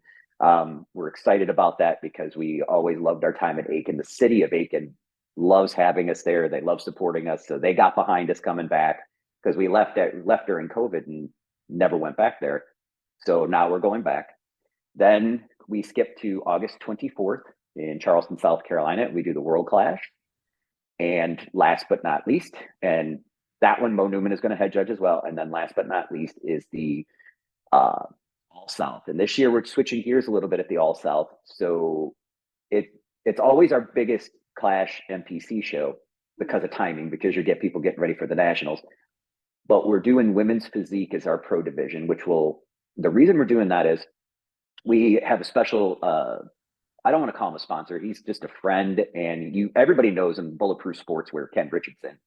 And Ken's wife, Amy, was a women's physique pro, and she passed away during COVID in the hospital with respiratory issues. And long story short, everybody loved Amy, and he came to me and said, what if we did it? And I said, let's do it. Let's do it. So everybody's kind of gotten behind this all the way up to Sarah Valagis has given us her, blessings and approvals. And we're really looking forward to that one. It'll be something a little different for the Clash, but something that I'm really excited about. But all that being said, we got a big full schedule. So those are 7 shows. I babbled on long enough. Let's talk about something about the Clash that you want to know, because you're going to be involved this year as well, aren't you? Yeah, that's the plan. That is the plan. Yeah, that is the plan. Excited. So, first of all, that is an awesome lineup of shows, and I love that you highlighted some of the sponsors as well. And it's funny, like most of those people have also been on the podcast, which is so cool. And I love how you highlighted that the bodybuilding industry has come so far with teams and coaches and just the expansion. And now we're talking about shows, and you've expanded so much, and you're finding all these ways to continue to contribute to the athletes and give them an experience. That's the key word, that they're going to want to come back and they want to share it with others. And I think there's some people who only want to compete as a bucket list. And so sometimes I think what makes the difference from competing for a bucket list and then ending up on the Olympia stage years later is the experience of the show. And I think that speaks to your earlier point about how important it is to essentially like lead in such a way that makes people excited about competing. Well, and one of the things, and I know you know this, and I think well, I shouldn't say most of, maybe some people know they don't. We always do the free photo packages. And to me, that's Yeah. the number one gift I can give back to an athlete. And I always say this, I go, no matter where you go in life, those photos are priceless. Mm-hmm. Because to get to that shape and get on that stage, it means everything to you as a person. But I also, you've heard me say this because I told you this story. I'll tell athletes someday you're going to be an 80-year-old grandma and you're going to have your grandchild on your lap and you're going to open that scrapbook, whatever it is, phone, whatever you got in front of you, pad, and you're going to go, look how hot grandma was. And I always tell people, I go, you have one body that you get to live with and try to, you honor that the best you can. I go, and it's just fun for me to look at, progression. And I tell people, you get the photos for free, you pay enough money, let me at least give you that gift back. I give them the athletes the video playback. I try to make it, those are things that I feel are important more than, and then of course I do the paid entries to the national shows, but I go, it's those type of things. You say that casually, but that's a big deal. Well, it is, but also at the same time, I go, the coolest thing is that everybody in the show gets the free photos. Every person who enters gets the video. We do free, full size supplements, not samples, not, we get supplement companies to give us a full size product for the athletes to try. We try to go above and beyond because I go, not everybody's going to win. And once again, we're talking about experiences. The best thing you can do as a promoter or in any business, let me rewind for a second. The best thing you can do as a promoter is to make everybody feel they had a great experience. That word experience again. So if you had a great experience, you got all these gifts, you had all this fun, you met great people, you loved it, okay, yeah, we're all going to be upset if we don't win. That's human nature. We're competitive. But all those other things happen. So I sit there and go, that's part of that whole experience that you don't forget. So in any business, and this is where I was going with this, in any business, you want your customers, your clients, you want everyone to have great experiences. That's what they remember. They don't think about anything else other than the experience. Because 20 years from now, you'll probably have moved 3, 4 times, 2 times, whatever it is. Trophies get damaged, kids knock them over, people don't want them done display in their house. Maybe they put them in an attic somewhere, but you never forget the experience you had. You never forget how you felt that day. If you felt awful, that's what you're going to remember. If you feel good and you feel wanted and welcomed and appreciated, you're going to have a great experience. You feel that the judges pay attention to you. You feel that you had time on stage. I try to set up shows a little differently than others. And once again, this is just my job. It's how I see it. I go, I want the focus to be completely and solely on those athletes. I go, I have a pro division. Those are my built-in guest posers. I don't bring in extra guest posers. I don't not want everyone to pose at prejudging and finals. I go, now for our bodybuilding, for classic, and for women's physique, I always prefer they pose at night to their music. And I always make that happen at every show. Because to me, I go, that's important to them. When you pick your song, you want a song that is you, that's your individual. I go, during the day, that part, those divisions, we can judge those. But I go, bikini, men's physique, I go, wellness. You're going to present in the morning, you're going to present at night. And if you've been to my shows, you know that we're still done. We start at 4 and we're still wrapped by 7:30. I go, you got time to go out and spend that and celebrate with your family. We run it efficiently and we try to make sure that everybody appreciates it, because the last thing you want to do is, I remember years ago, we'd be stuck in a venue till 2 a.m. waiting to get on stage. I'm like, oh, no, nobody likes that. So as a promoter, I always tell people I've watched for 30 years what works and what doesn't, what I like and what I don't like. And I think I'm always, after every show, first thing I do is talk to the trainers, especially the ones that are bringing their teams with them. What did you like? What didn't you like? What about this? What about, be honest? Tell me what you want to see that I can make better. And I love that, because I go, it's not hurting me. It's not hurting my feelings. It's making me have a better product. Yeah. And that better product brings more athletes, and those athletes have a good time. And here goes the cycle again. And we start that spin where the experience is everything. So the national entry is just, that's a whole, that to me is just a separate little piece of the pie that I go, okay, you're an exceptional athlete. You got this far. Let's see your next step. Because I know it's expensive. If you're going to go to Dallas to go to the nationals, you got to fly. Let's say you live here in Florida, you got to fly to Dallas. You got to get a hotel. You got your hair, your makeup, your tan, your suit. Least I can do is pay the $400 to get you in the contest.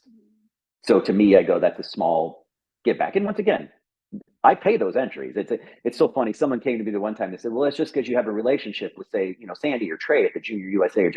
I go, you do realize I pay it, right? It's not, they don't give me a freebie there. I go, and I don't want them to. I go, they're in business just like everyone else. So that's part of, what we do. I want to make sure our athletes are taken care of. But no, I like to make sure, like I said, I go that everybody has a good experience starting from the moment you walk through the door at check-ins. If you've ever been to our check-ins, I go, I pride myself on the fact that I used to time it.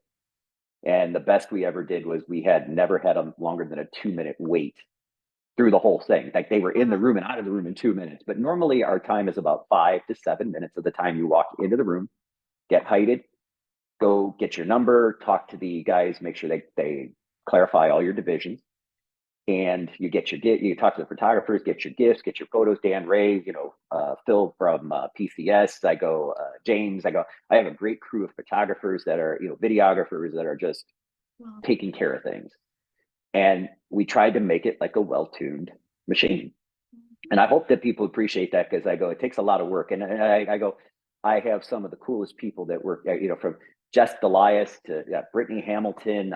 I get some really cool people to come and work the shows. I go, if you met our expediters in Florida, from Bill Schrader, the long-haired guy in the ponytail, Richie Alvarez, who's always on stage, Ty and Joanna Pope, the husband and wife out of Orlando. We have some amazing people that always make everyone feel like family. And that is key to what we do. And it really is. And I go, I try not to, no matter what, you always, as a promoter, you're always going to have days where you're like, oh my God, there's a million problems going on. I always step back and I go, remember one thing, we're at a bodybuilding show. This is great. I go, this ain't like I'm on a roof in Florida at 110 degrees putting tar down. I'm not putting a roof on. And I look at it and I go, we're blessed, and we should be very thankful that we're healthy and we're enjoying the moments, and we're around a bunch of people that are like-minded. And it is, to me, it's just a good experience altogether. And I love promoting. And like I said, this is the 10th year, but not by far, not the last. And you never know what could happen in 2025. So that's awesome. I have some thoughts, a lot of questions and thoughts swirling through my head. One thing ask away, because I've been talking so much. I will. So first I'll say that we were talking about how I'll be involved. And one of the things that I remembered about the times we've connected is that experience is so important to you. And from my perspective, running this podcast, just now starting a podcast studio in the next room over right here at my house to give more of it's going to be called the Confessions of a Bikini Pro Podcast experience, tongue twister, but I never do things the short way. So wait. Is that the room with the posters on the wall? It is. Is that okay? Those are pretty cool posters, by the way. Those are 1-on-1. Those are like as limited as can be. There's only one of them. Well, they're in good hands. I can promise you that. And what I was so excited that I won that, because I was like, I'm not the only one who will enjoy it. I get to share this with everyone, because it's going to be in the studio, and everyone who comes to the house is going to get to see them. And it's so funny, because what I did was I took the names and I just put them on a spreadsheet, and then I closed my eyes and I took the mouse and I just spun it like down like that. And it landed on your name, and I go, no one's going to believe me. So I know. I was like, should I even do this? And I was like, I'm sorry, I want it so bad for the studio. I thought it was great. I go, lots of people. It was so nice of people to share it and like it. And we don't realize how important social media, and I know they're going to talk about it at the women's seminar, how important social media is to spreading the word about careers and good things. But I know they're going to talk about it because I know Laura Lee's doing that section. I believe Laura Lee's doing that section, or Ashley. I can't remember who's doing it, but anyway, remember one thing that we always talk about too. I go, social media is just that. It's another tool. It's not the be all to end all. But I go, it is nice if you look at my social media, I tell people, I go, I use it as a marketing, sales driven process. And a lot of people say to me, oh, I don't, it's boring. It's the same. I go, I understand that. I go, if you really, I always tell people, when you really want to talk to me, just text me or call me. I really want to tell people, social media is just that. And it's another piece of your life, but not your whole life. So try to utilize it for good, for your business, for your, when you want to share things with people, family, friends, but don't necessarily feel insecure because you might see somebody else doing something on social media that you're not doing, or you're not there where they are, or you're not, be you. Always be you. There's only one of you. So no matter who you are out there, there's only one of you. But like I said, I'm more of a text type person. So when people really have questions, I get a lot of text, a lot of emails, and a lot of phone calls. And I try to answer stuff that way. Social media for me is kind of it's a necessary evil per se. I really do utilize it for advertising. That's kind of my thing. So I always say I probably wouldn't be on social media if it wasn't for my business. But I do think it's a beautiful place. Like I said earlier, you connect with all these people. But back to the experience. Oh, go ahead. Mm-hmm. No, I was just going to say, the key word you use there is, it's a beautiful place, and it can be, as long as it's really how you view things in life altogether. And that's a whole nother philosophical. We'll have to do that on like a third episode of this podcast, because that's how you view things often spins how you see reality and how you see your day and how you feel. And, the worst place we can get trapped sometimes is between our own ears. But let's hit the pin in that one, and we'll come back to that sometime for a third podcast. Yes. Well, no, because people have to share this one, and you won't be coming back on unless people share it, right?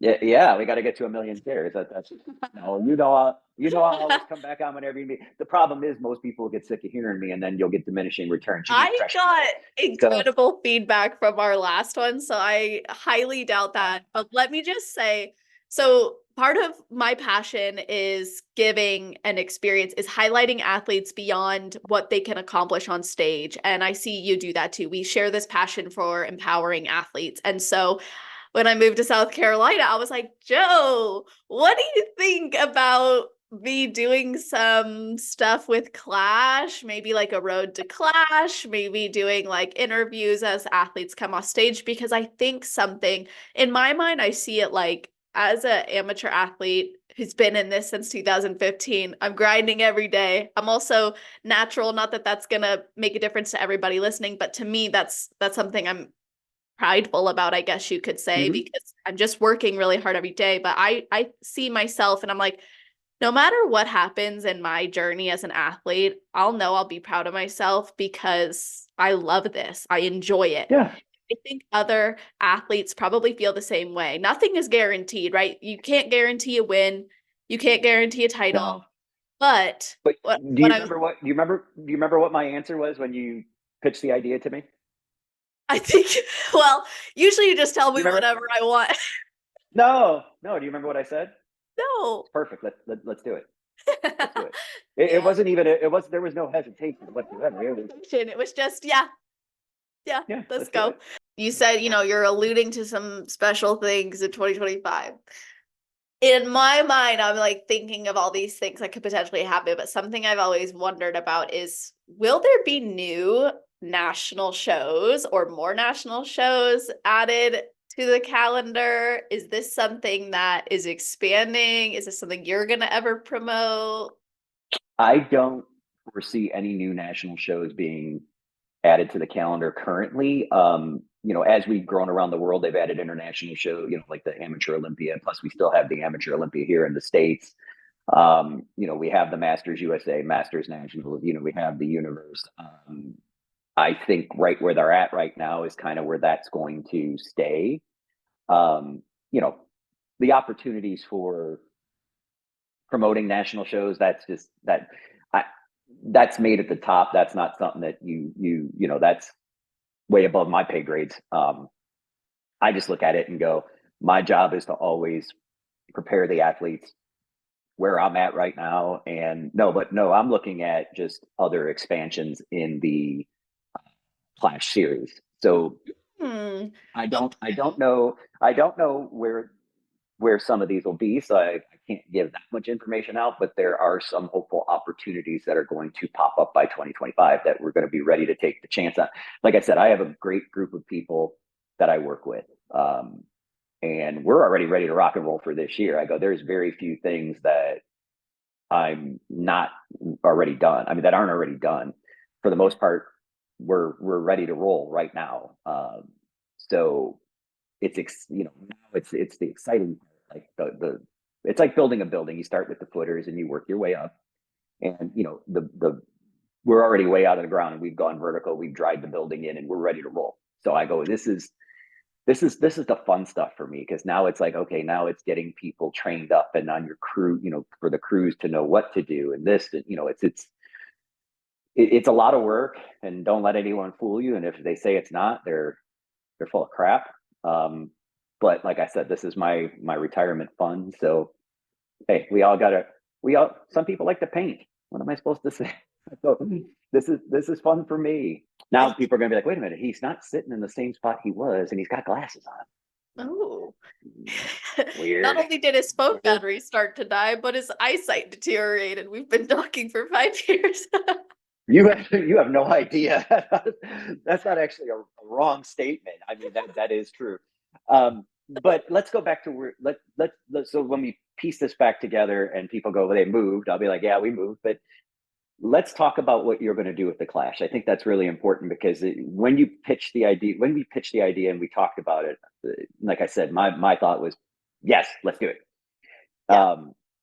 Because I do want to bring that portion of the show to people and have it documented for them and have you talk to people, because I think your understanding of the sport is going to be helpful for a lot of people. And I saw it as a positive, like where it was one of those like, okay, this is something that is definitely going to help spread the word, to athletes about what is your reason for being there? Why are you on stage? What is and there's so many things that you can ask, and just the experiences that'll be documented, that I just go, okay, I can't think of a better person to talk to people than you.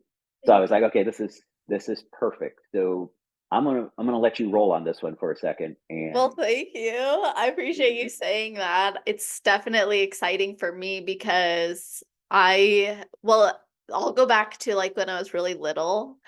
I used to watch sports with my dad, and he would always turn it off right when they're about to interview the athlete. And I was like, Dad, go back. I want to listen to that. And it's funny now in my adult life, I'm doing this and I'm like, I've always just had an interest in what was behind the mind of an athlete and a champion, and what was going through even the second place's head, like what's happening in these people's heads. And then when it's judged, or when it's something that is determined by others, let's say, I'm curious about what's going on in the mind. Mm-hmm. So it excites me. There's one thing. Oh yeah, go for it. I was just gonna say, what you're gonna get from the second place person? Those judges suck. I would be like, really? You got second place. You should be happy. Yeah. You know what, though? You said something earlier, which I thought was interesting, because, you said, don't worry, I don't want you thinking the competition's too hard. And something that I love about this sport is you have the opportunity to stand next to the best of the best of the best of the best. If I was going to choose between a show where I'm the only one in my class, or if there's 20 people in the class, I'm going to choose the 20 people. Well, and that's how I am too. But that's you'd be surprised that that's not always the case, and it's usually because this is a long conversation to have. Usually, what I found is that a lot of times you'll have a trainer that tries to direct a person to an easier show, not because it's better for their client. They're just, and I'm not talking about the good trainers. I'm talking about, we all know that it's no big secret. There's a million trainers in the world. Mhm. They're everywhere. I pride myself on getting the good ones together. And I do. If they're not all sponsors either. I get a lot of trainers who come and they bring their teams to my shows because they know they're trying to set them up for success into the future. And that's a good trainer. I go, a good trainer isn't worried about, oh my God, if they don't get a medal, they're going to leave me as a trainer because they're going to think I'm no good. No. Your job is to make them better. So for me, I don't want to ever go do a show where, oh, now I'm nationally qualified. There was nobody in your class. You were the only one. Exactly. That to me doesn't mean anything. I go, I want to win. I want to be compared against the best. And I go, and as the levels get harder, you should want to be compared against the best. And that's just, how I see it. And I don't say that bad about, like I said, I'm not singling it. We all know we're smart enough to go, okay, that trainer doesn't want them to. I've been told by trainers, your show is too hard, but then their athlete gets qualified and they put him in the national. And I go, what do you do? They're going to be a lot harder at the nationals than it is here. Sure. But they buy themselves maybe 6 more months of time. And I'm being brutally honest here. I go, I've seen too many trainers do this that I just go, but once again, I go, just like every business, and I'm not just singling out bodybuilding here. You be careful where you spend your money and where you spend your time and your effort and who you surround yourself with. It's just life. I go, I've gotten my circle very, very small in these last few years. I have gone out on a limb for people sometimes, and it doesn't always work out. But I don't have any regrets about anything. I just go, no, I'm going to take care of those that are really close to me and make sure that I'm happiest in my little bubble. And that's where I'm at with life. And I say the same thing when it comes to business. You can go 20 different places to buy a shirt or to buy, clothing, but you go to the places you really want to go to, that you feel welcomed and, treated well, and that you get the product you want. Mm-hmm. So once again, just like a show, I go, you shouldn't look at it like, well, I don't want to do that show because it might be so hard and I might get my feelings hurt or I might not place well. Well, bodybuilding is probably the most brutal sport from a mental standpoint that there is, not just because of the dieting and the training that go along with it. It's when you get to that stage, if you don't do well, your ego, your heart, everything is almost shattered instantaneously. I hate to say it. It's hard. And anyone who says they don't experience that, I'm going to tell them they're a liar, because you experience it. Mm-hmm. When you don't get that first call out, it's tough. It's tough. And like I said, I go, as a judge, you see it in people's faces. You see it in their mannerisms, their body language. You see so many things. But the greatest part of it is, like I say, I go, if you can change that small moment of defeat to a large victory, then you're getting somewhere. Mm-hmm. So my AirPods tell me I have 10%, which is fun. So I might be ripping them out of my ear and be going old fashioned on this. But we'll get through it. But I really like the idea of being able to talk to people on a personal level, and also it's almost like documenting their experience even further. Years ago we used to have, we had no stage photographers. Then you got the stage photographer. Then now you got videographers doing side. Then you have paparazzi side. Now you have, interviews backstage, and you have different types of, but what I want to do is take it a step further for people. And that's where I think you come into play to help them have the best experience, and also feel that someone is taking, outside of, we're all taking concern in what they're doing. And that's kind of where we're heading with all this, is we want people to know that we've been, whether we've been in your shoes or we are in your shoes, we're a competitor, past competitor, we know, we understand, and we're here for each other. So I think it's a great idea, and I just can't wait to see it get unfold. And I know it's going to be one of those things that as we start doing it, it's going to morph into bigger and bigger. I just know you, and I know how it's going to work. So I'm excited. Like I said, oh no, hopefully you're so full of beans. You're so silly. You're fine. But no, we're going to have a good time. And that'll be something that people will see you at all the shows, and they're going to see, they're going to see you, doing your thing. And it's definitely going to be a lot of fun to see you talking to people and bringing out the best in them. And like I said, we're going to have a good time this year. And the 10th anniversary of the Klash, like I said, it's going to continue to up the bar. That has always been my mantra and all this. It's let's up the bar, make it more fun, make it more exciting, make it an event. If you ever notice, I never call them shows. I always call them events. I always call it, I said this year you have 7 main events, or what I always call it main events. I go, because it's something, when you train that hard, it's not just a show. It's not just another day. It's not, it is an event in your life. And that to me, once again, is another reason why I take it seriously, but I also want people to know that we're going to have fun and we're going to be laughing and smiling the whole time. And we've all been there. Every one of us, like the people that I surround myself on my cruise with, I'm very selective on who I want at the events and who I think is important because they convey the same message I am. And that to me is a important piece of this pie. So I'm excited, but me too. If people have fun listening to us like this, just wait till you're behind the mic and I'm talking to you guys like, what's going on? What's happening through this prep? Because the thing I've noticed, like, as bodybuilding has expanded more, like, I know when I first started competing, I loved getting the magazine. And I still have this, by the way. I'm going to show you. I've saved this for years. It was just to put on like a vision board, but I've kept it always. And it's from the NPC News magazine. And then I remember, like, the more I got into it, I was like, I'm just going to watch YouTube videos and all these backstage interviews. And then I was just having a conversation the other day in the podcast studio. I was like standing there and I'm like looking around like, wow, this is really happening. And what I think about is we can look back on some of the best of the best of the best in the industry, these men who have been around for ages, like the golden era of bodybuilding, let's say. And you see these interviews with them, you see them training, and I'm like, I want to be that for the bikini division. I want people, like, I'm sitting here like, I hope people will look back and be like, oh, well, where can I find all this history of bikini and see Confessions of a Bikini Pro? But then the vision expands further and I'm like, okay, now beyond that, what do I want them to take from it? It's who are these people beyond social media, beyond the stage?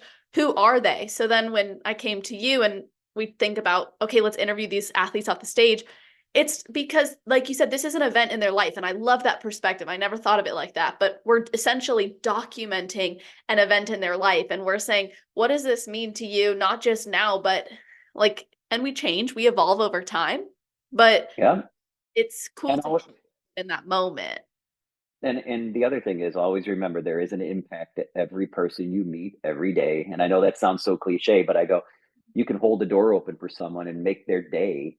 And it's a simple thing, but I go, how you put yourself in the universe, how you act, how you speak to people, how you have compassion and kindness and empathy and sympathy and all the other different, things that we do. I go, that's what makes you human. And it is an event. It is something that's very important to them and very important to all of us. I go, because like I said, this sport has given me everything. So for me, yes, it's sometimes hard to wrap your brain on that. It's been part of my life now since really when you're like 13, 14 years old, the first time a kid touches a weight, you're hooked. You're either hooked or you hate it, one of the two. Or you hate it so much, but you love it at the same time. Well, that's just because I was just going to say you're a sadomasochist, but no, it's a very powerful thing. So it's been part of my life for, since I was a teenager. So I don't know anything else. And it's not, it became so ingrained in it doesn't even matter. It doesn't have to be like at a show or in the gym or anywhere else. It's like, once again, you surround yourself with the people in life that are like you and everything else. So I have friends who call me up now and they'll just leave me a voicemail and it's a quote from frickin' Pumping Iron in 1975. or 77. So, you just things that you did, and we still find it funny. Other people be like, what is wrong with you guys? Yeah. But it's little things that I think I just know make what you, quote you're talking about, which I can quote the whole movie. I can quote the whole movie for you, but I know what you are. You're a dirty girl, you dirty, dirty girl. I know where you're going. But no, I go, my whole life has been, and I've been and done some amazing things with some of the most about. I've worked with Schwarzenegger. I've worked with Franco Columbo. Um, I've been all around the world. I've hung out with, guys that I still see at shows, like when Samir Bannout sees me, Chris Dickerson, I used to go sit in his living room, on and on and on. And I go, these are the guys who made me who I am because they were my role models or my people that I saw. And I was fortunate because I had a training partner who was already friends with them because he had lived in LA for, 2 years in 83 and 84. Actually, I take that back. It was 82 and 83. And it meant a lot because when we go places, they'd see him and then he'd introduce me to him and then we just became friends. It's just how it all kind of unrolled. And I love every minute of it. And I don't, not a day that goes by that I'm not thinking something bodybuilding. Even on days like this weekend, I'm going to try and take some time off and I'm going to clean my house and, do laundry and all the other stuff that everybody does. And I'm going to go, I'm sure my brain will be thinking about bodybuilding in some way or how to make somebody's day better in the bodybuilding world. Because that's the only thing that we should be. And it's not just bodybuilding just happens to be the driver and the catalyst behind this, but it's how we should be all the time. yeah. If we were actually a little more kind to people, things would be a lot easier. And sometimes people, they don't see it. And I always go, that's okay. I'm not going to stop being me. I'm going to continue being the same goofball I am and have fun with this and enjoy every moment and at least know that I had a purpose. And that is one of the things that I think most people will go through life and they don't understand. You do have a purpose. You're here for a reason. What it is, I can't tell you. You got to figure that out on your own. But I will say this. I know that one of my biggest attributes that I can give to people is the positivity and the support that they might need at the right time. And sometimes people just need a little push and need a little support, need a shoulder to cry on, a hand to hold. It is what it is. And I go, for a lot of people, they never know where that came from. For me, it all came through bodybuilding. Everything in my life came through this sport. So I'm eternally grateful for that. And once again, I go, I'm just looking forward to getting this season started. I go, I never thought the words 2024 coming out of my mouth are just kind of freaking me out a little bit. Because, time stops for no one, none of us. And that's why I always tell people your career might not be longer than, it might be shorter than you think because time hasn't stopped. So, once again, I go, enjoy every moment, enjoy every day, try to be good, put good in the world, try and do the right things for people. Everything will be fine. But like I go, we all have days, but We do. Give it a try. But anyways, we probably have talked enough. We probably should wrap this thing up. And unless you have something we need to address. There are things that I needed to address with you that I know I would be regretful if I didn't. So okay, fire away. Okay, so there are a million other things we could talk about. I have a random question. This wasn't one of the things I wanted to talk about, but now it's something I just randomly thought of. People talk a lot about bodybuilding being maybe more mainstream, taking a like televised, let's say, like televising the Mr. Olympia, televising all these shows, like getting it into the mainstream. We see, of course, that most people are producing their own content, or they have that content from, like, it's on YouTube. Like, we get to watch them every day, like me and you talked about. What's your personal take on bodybuilding going to that mainstream level of like being on national TV, let's say, versus what it is now? We did it for years, and especially the late 80s, early 90s, when the Arnold Classic, it was always on Wide World of Sports. It was broadcast, for free, basically. And you had the biggest movies. Well, you got to remember, bodybuilding to the extreme will always be a niche sport, a niche activity. We have this conversation all the time. I go, bodybuilding per se is the only sport where the sport actually doesn't occur the day that you're on stage. Yeah, the sport is everything you do getting ready to get on stage. The day of a contest, I go, it's a subjective contest. It's something someone else is choosing what they see as it's not you don't measure it. We don't measure the bicep. We don't measure. So Trey and I argue about this all the time. We have a running joke, and he's like, it's a sport on stage. And I'm like, well, not really. It's not. It's the sport leads up to the stage. But however you want to split it, I go, it is a very unique world. Now, if the divisions continue to, were to grow more, if there were more divisions, maybe with less muscle, where it was like more of a, like where Bikini started. If you look where Bikini was and where it is now, it is progressed. It's progressed into more muscle, different shape, a different look. But I go, once again, when I talk about all inclusion, I go, not everybody's going to want to watch a 300-pound Nick Walker, Big Ramy on stage. It's just not for everybody. So it has been, and this is why I've had conversations with like Jake Wood, and I said, Jake, why don't you just start your own TV channel? So I talked to Jake and I said, Jake, when you bought the Olympia, you acquired all the rights to Muscle and Fitness, to, video, there's a lot of things that, you could do, and I've even talked to JM about this. Why don't we centralize it into, and I think they might think it's too big of an undertaking now, but I think eventually that's where you'll see it go. You'll see that it is more of a, where it could be a station like on a Roku or on a, Apple TV or whatever it is, where it's just even if it was a $10 a month pay subscription, I go, where it could be played all the time. And I think a lot of people wouldn't, especially now that we have contests all over the world, everything is filmed. I mean, everything is live webcast. Every show becomes archived. We used to do that years ago. They just put it on VHS tape. Yeah. So I go, I really think that will happen eventually. I think right now it's kind of still always going to be an underground sport. I don't want to say underground. I hate using that word.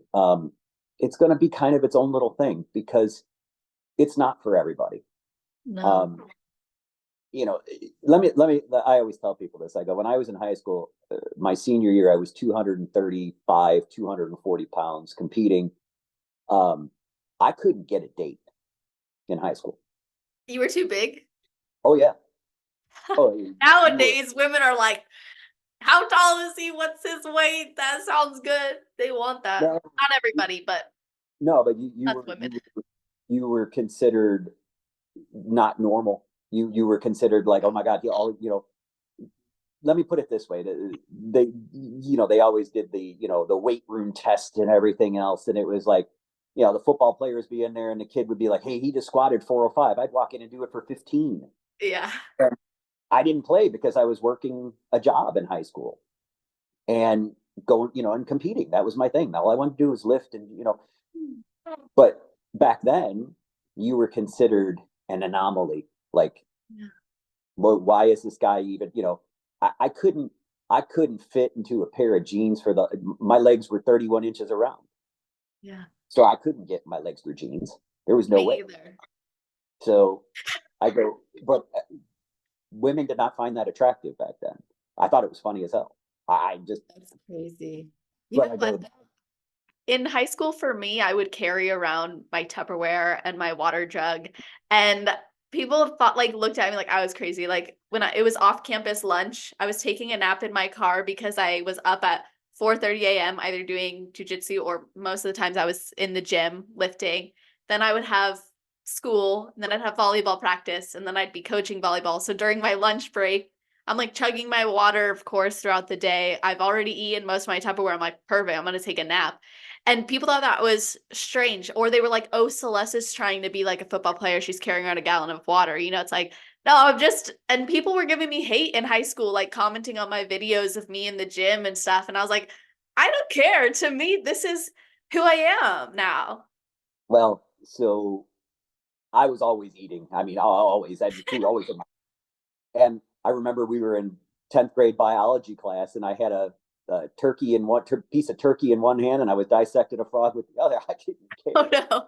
I was like, I got to eat. Good thing you took a bite out of the right hand, right? No, I didn't make sure. I didn't eat the frog, although the frog legs probably would have been fine. But the hide. But but it was so funny because even the teacher was like supportive. Oh, but none of the classmates were. The classmates hated it. Right. They were like, "How come he gets to eat and we can't?" And the teacher would be like, "Because he's a competitive bodybuilder." So it was kind of fun in some ways. Cool. Certain people really were supportive, made me laugh. Certain didn't know what the hell was going on. Girls and guys thought you were just some kind of weirdo, some kind of weird freak. What was your hair like? A mullet. Yeah, you were a mullet guy. Well, it was the 80s. I mean, come on, it was kind of cool. But no, that was it was always short on the sides and long in the top. And it got so long in the back, I used to put it in a ponytail while I was squatting. Oh my gosh, you got to be careful with that. Yeah. No, but I go, if I could go back in time, I go, yeah, it was probably a little extreme. But I go, once again, the sport is extreme. And even let's fast forward. A lot of people would think that our bikini girls are too extreme. And that's, once again, like I said, I go, it's a small percentage, but the other part of it is you can take one of our bikini athletes and put them on a beach and everyone will stop her and want to know what she does. Females, men will want to take her out on a date. I go, it's pretty much a sign of good health and a good look. And that's why I'm also very protective of the category, because I'm one of those people who will fight tooth and nail if it gets too big, too hard, too this, too that. And I'm always looking at it from a bigger point of view. The problem we have is that, let's face it, we all gravitate to muscle and condition. We're wowed by it. I mean, when you're in this sport long enough, you appreciate it. Yeah. So you have to be very careful with criteria, that it stays within the criteria that is given and that we don't let it get too far. But, as for like broadcasting, like I said, I go, if Arnold at the time was the biggest movie star in the world and it still wasn't getting viewership on free on a Saturday afternoon, it kind of tells you how small the market really is. Even though it's big, I mean, you go to the Olympia and you think, oh my God, look at all these people, and there's another million people around the world watching it. It's not drawing what, say, for instance, the NFL does, or some other major sport. So it will always be different. But I go, it's a good different. It's our different. And I always tell people, I go, there's opportunities. It's just a matter of how they're going to proceed with them and how much time it'll take. But I think your answer to that is it will be back on TV as always, but it'll be in a specialty type package. It's not going to be on, same reason it's never been in the Olympics. I mean, right. That would be a strange. Yeah. We could go down that road and talk about that for hours, but I go, that's been one of those things that it's just not going to do. It's just so. Yeah. But what else you got? So you actually started to broach the subject, which I wanted to discuss with you. Obviously, we're post-Olympia now. We saw Tyler's review of the Olympia and why people were placed the way they were placed and what the results were. What was your perspective there? My perspective was, once again, I break it down like a coach with progressions on, so as I'm sitting at the table, doing the judging work, I'm looking at my progressions and I go, as in lockstep, most judges were all about the same, when it came to the top 8. There were a few that some slipped in a little higher, some slipped a little lower, but for the most part, I go, my thought, I just didn't think Maureen brought her best. And I've judged Maureen now for years, since she's really started as a pro. And this was probably I don't want to say I was a little more disappointed in her package than I was anything else. And in actuality, I had Maureen in third. Yeah.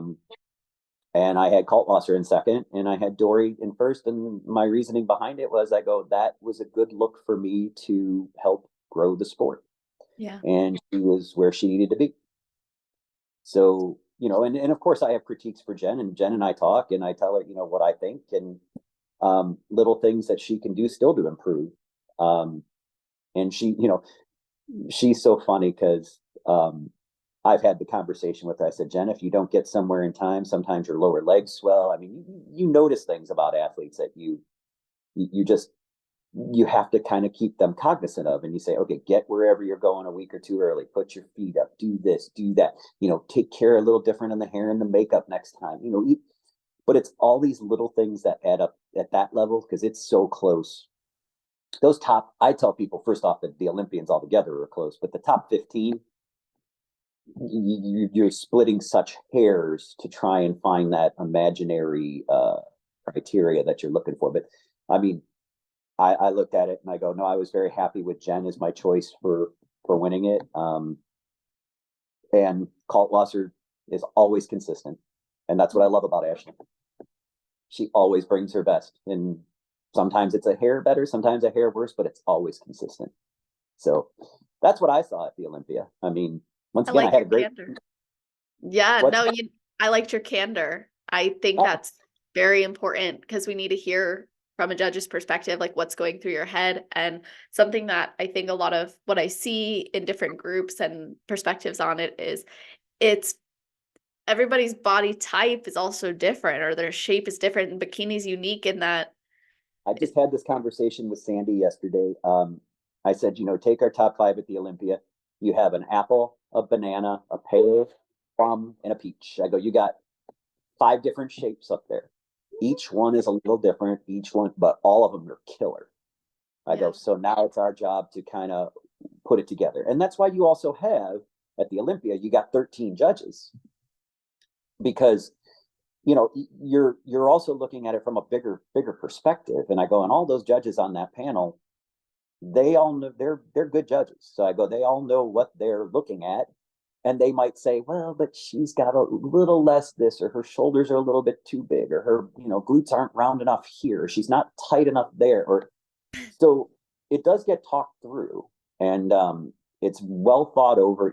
It's not something that, isn't really discussed over and over and over again. And then it continues to get discussed. And I go, the hardest part is even in, if you go to bodybuilding, you look at it and you go, okay, it's always been size, shape, symmetry, proportion, conditioning. Those are your criteria. It's really simple. There's 5 things.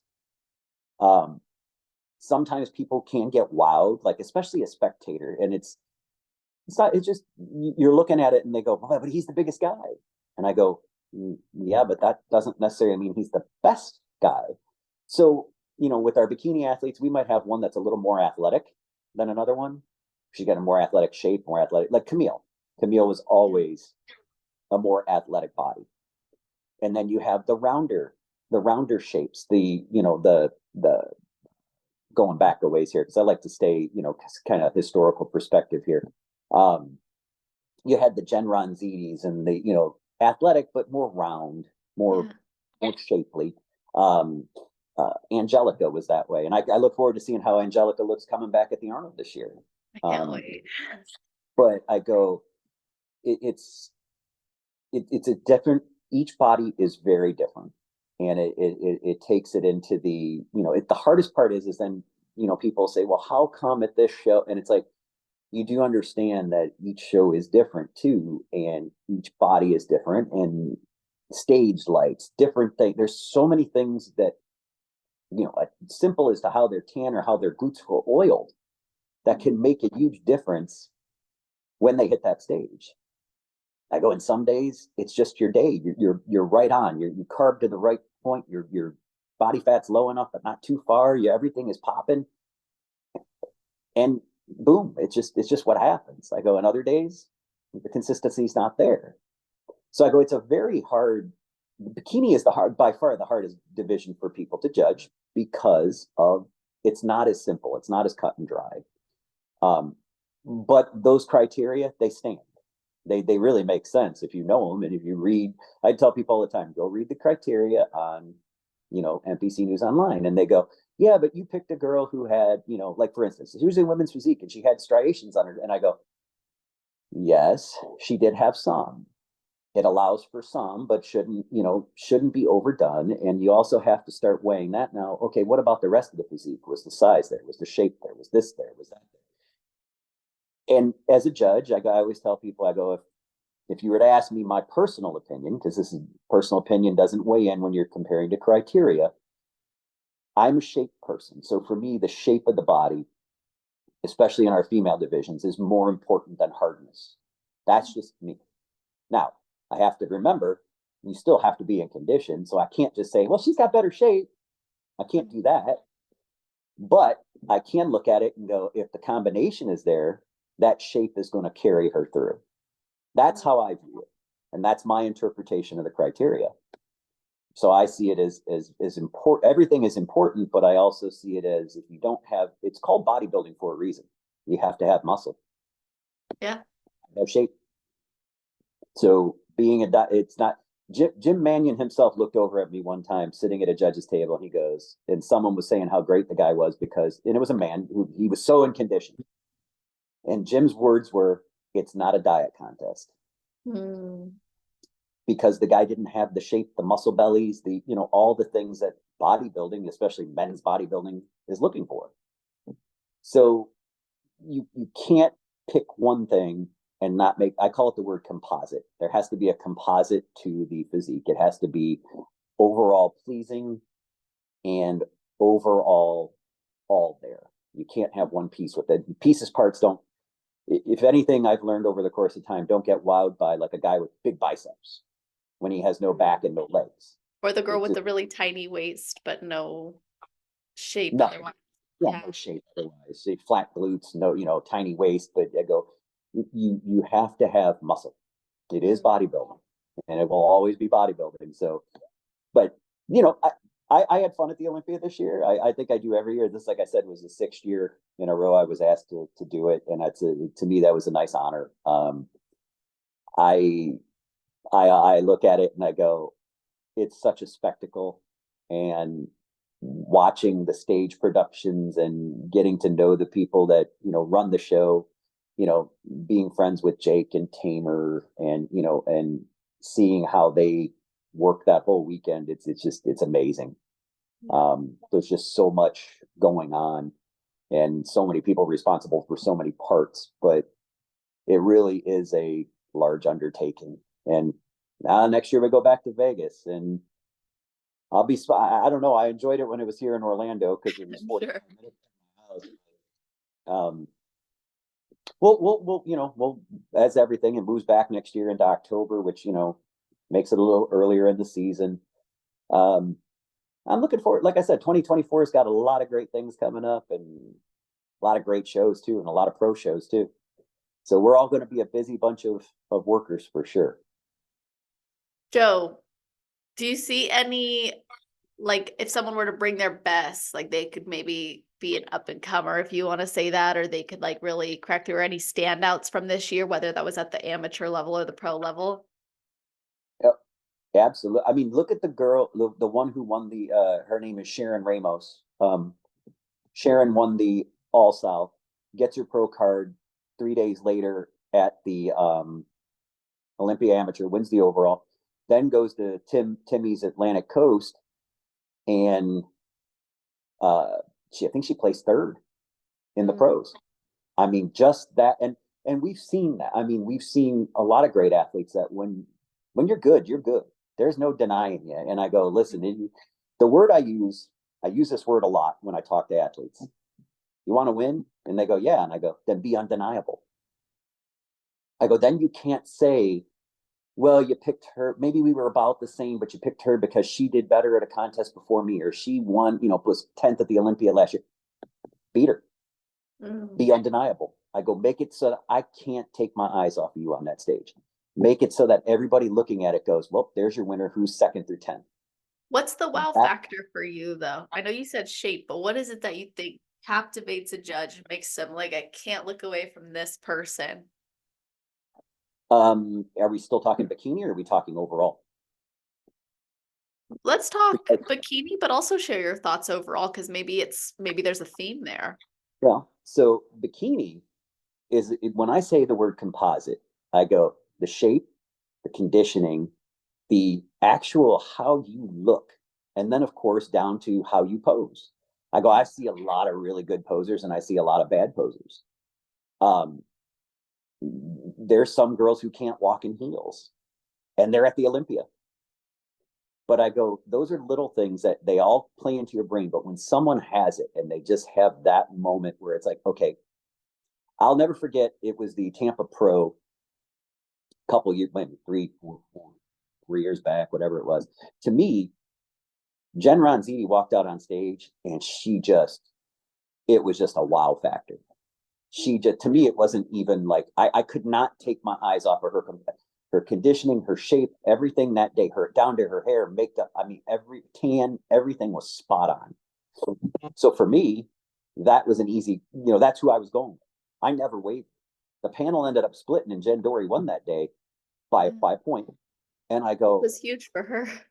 Which is huge for her. But I looked at it and I go, to me, that's what I look for. I look for a complete, total in bikini. When you have it and you walk out, and when Jordan Brandon won the Carolina Grand Prix the one year up in Charleston,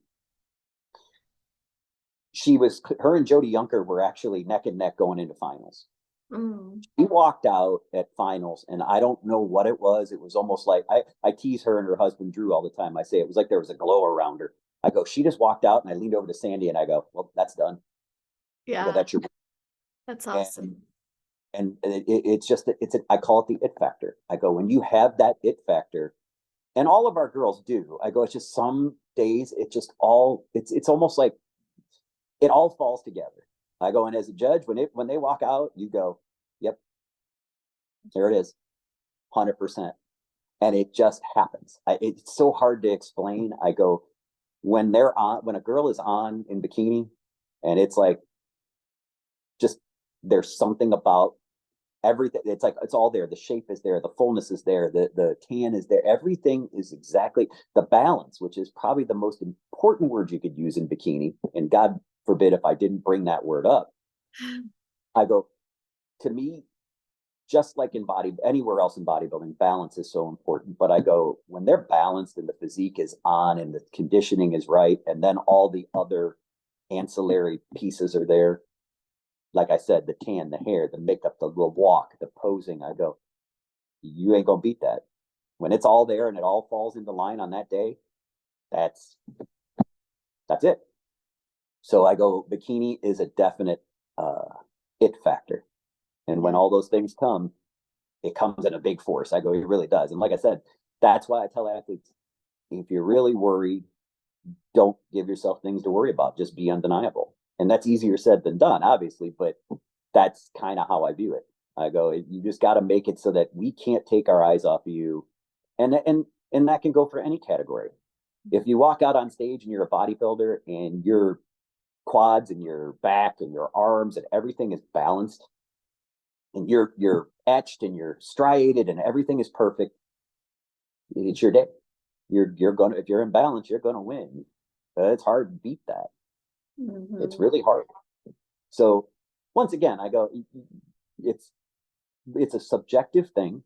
We are looking at, however many bodies on a stage at one time. We're trying to sort them in our brain. I call it the quarterback progression is what I call it. For instance, in the Olympia, you got 54 girls on the stage. We got to make call outs.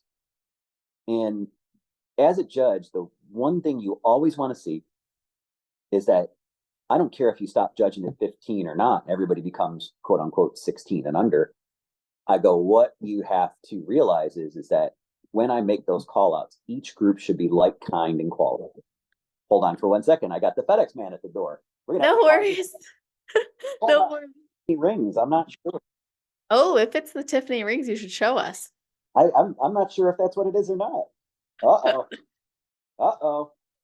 It is. Let's go. What great timing is that? Come on.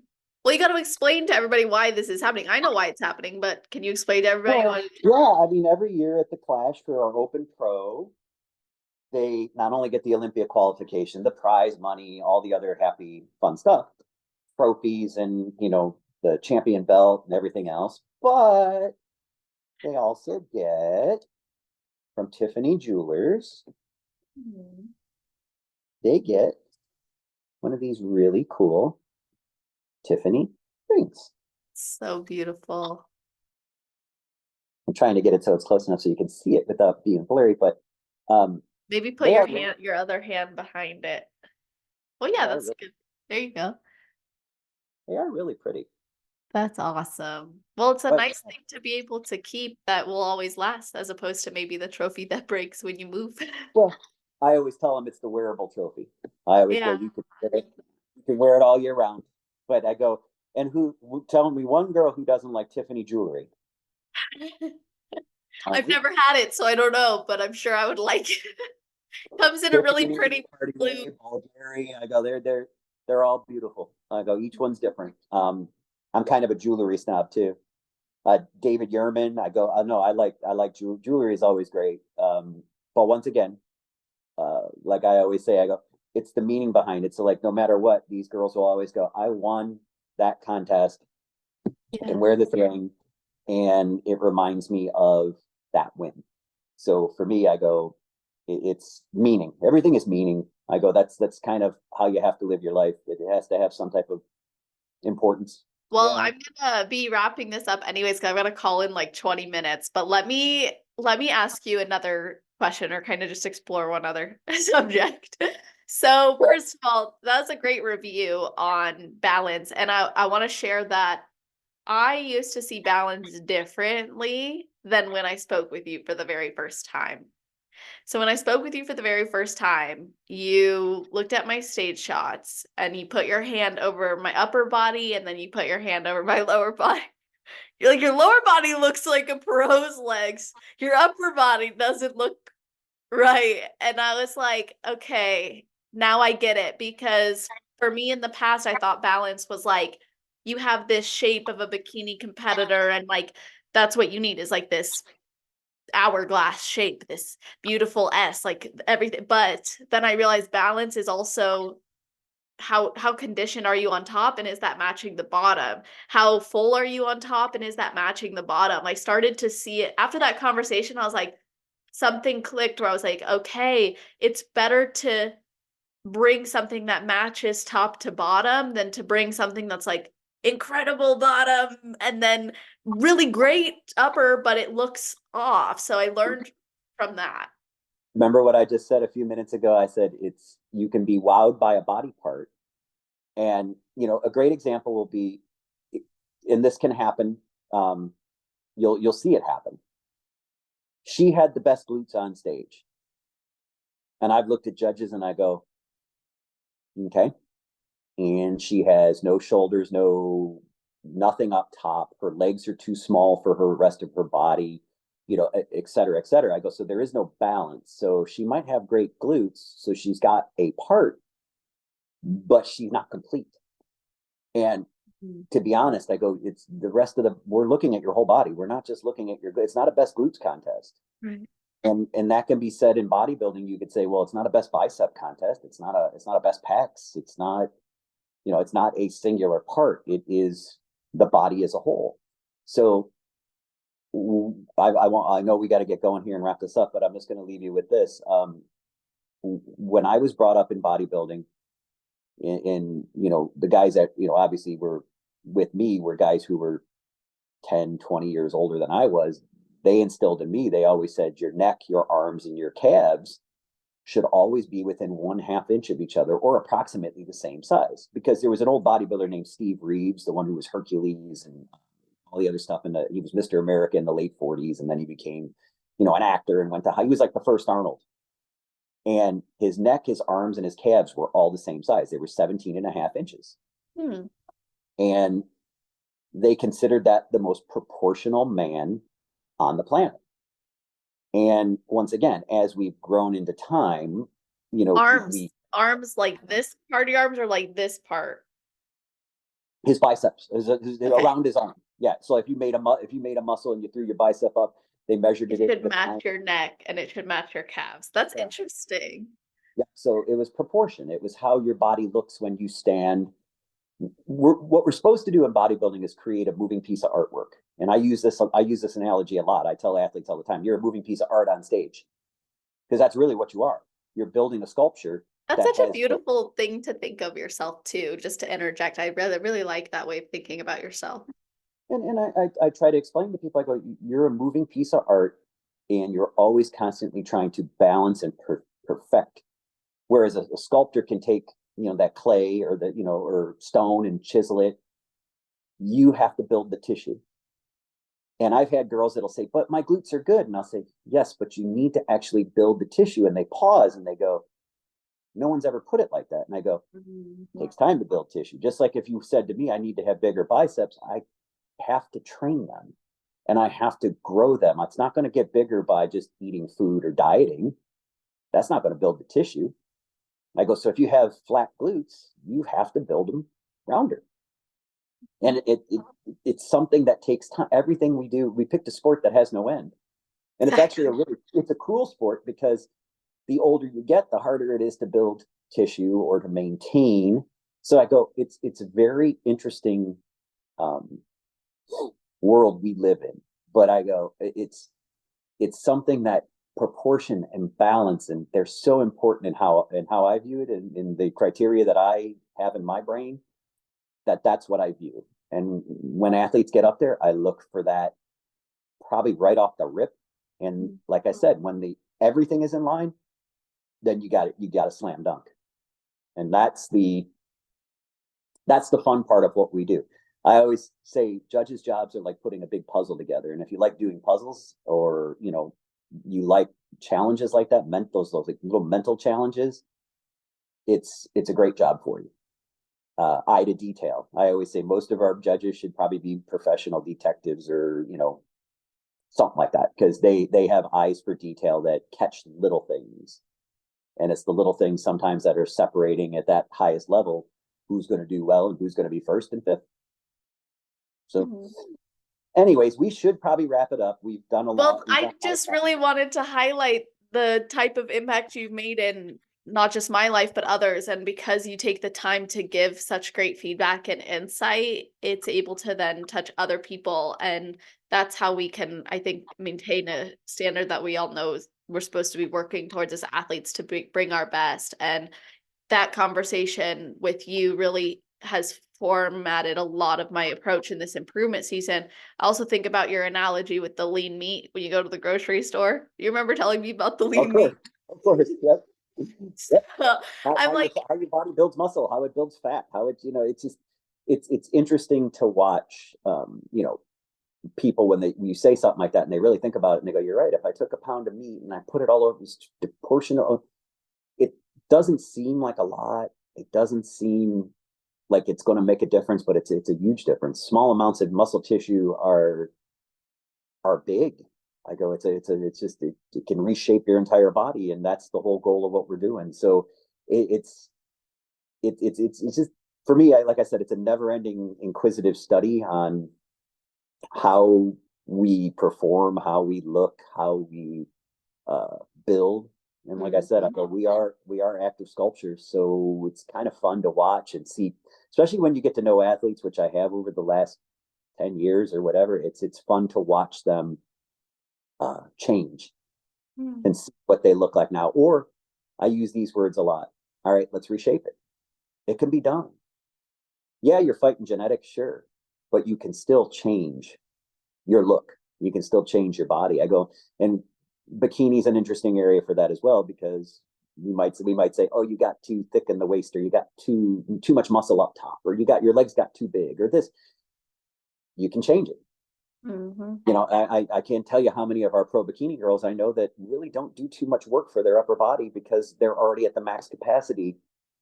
And, some vice versa. Obviously, it happens more often for women. They can't train their legs because their legs are at max capacity. So you're training a whole different way because you're trying to build a physique that is balanced and is proportionate. And like I said, to me, it's just fun to watch and fun to see people make improvements and to be invested with people in their time is amazing. So, but we better cut it loose because we have been doing this now for 2 hours, 46 minutes. Your editor is going to kill us. You're going to have to split this into like 3 because people are going to hate us. They're going to be like, okay, I want to watch the first part, but it's too much. It's too much to go. Well, the best part is like my assistant, I tell her don't edit anything unless it's like, FedEx delivery or interruption or like a technical issue, because I love it to be as real as possible. And so I hope you guys listening enjoyed this. I know that the banter is always appreciated and it was celebrated last time. So I'm excited for this upcoming year and season. We're going to kick it off in January at the Women's Workshop, and then we're going to take it from there. And as you said, we're going to just keep raising the bar. Now, if you guys want to connect with Joe, Instagram is Joe_Pishkula. Did I say your last name right? You did. Exactly right. And then otherwise, just look for Klash series. I was just gonna say that. Yes, Klash_championship_series. And then the website is the Klash. Let me double check. Theklash.com. Theklash.com. So yes. Hey, make sure you always spell it with the K. With a K, that's right. And if you are already registered for the National Women's Workshop and you want to attend my breakout session, of course, go to the Women's Workshop website where you got your ticket and you got registered. Go to the breakout sessions category. You don't just have to sign up for mine. Obviously, you have so many to choose from. So make sure you check that out. Get your name on those lists because it'll be good to just know what you can expect and also see what there is to offer and kind of tie everything together. Absolutely. And I highly recommend you sit in. I've listened to Celeste talk, but I've listened to you talk before, and she's very good for everybody out there who hasn't. You'll learn a lot, you'll think a lot, and you'll enjoy yourselves. And like I said, the whole weekend is going to be fun, and we're only really like 3 weeks away. It's going to be here before we know it. So looking forward to seeing everybody in Orlando in 3 weeks. And then, of course, at all the Klash shows back in Orlando and Charleston and Aiken, and of course, the national shows all over the country and pro shows around the country, around the world. You never know where I'm going to turn up. That's true. That's true. So to everybody listening, thank you guys for tuning in again. Of course, we appreciate ratings, reviews, and when you share this, tag us after you listen. Let us know what stood out to you. And if you're looking for a full episode summary, as well as timestamps and those links to connect and sign up for the Klash series shows, then go to celestial.fit/podcast. You will find all the notes there. And the cool part about that too is you can easily share it with your friends, your families, your teammates, let them know that you're excited about this and what they can expect when they attend these events as well. So thank you guys so much. And Joe, thank you for your time as always. Of course. And thank you for having me. And let me tell you what, you can use this as a teaser right here. If you help us get to 1 million views,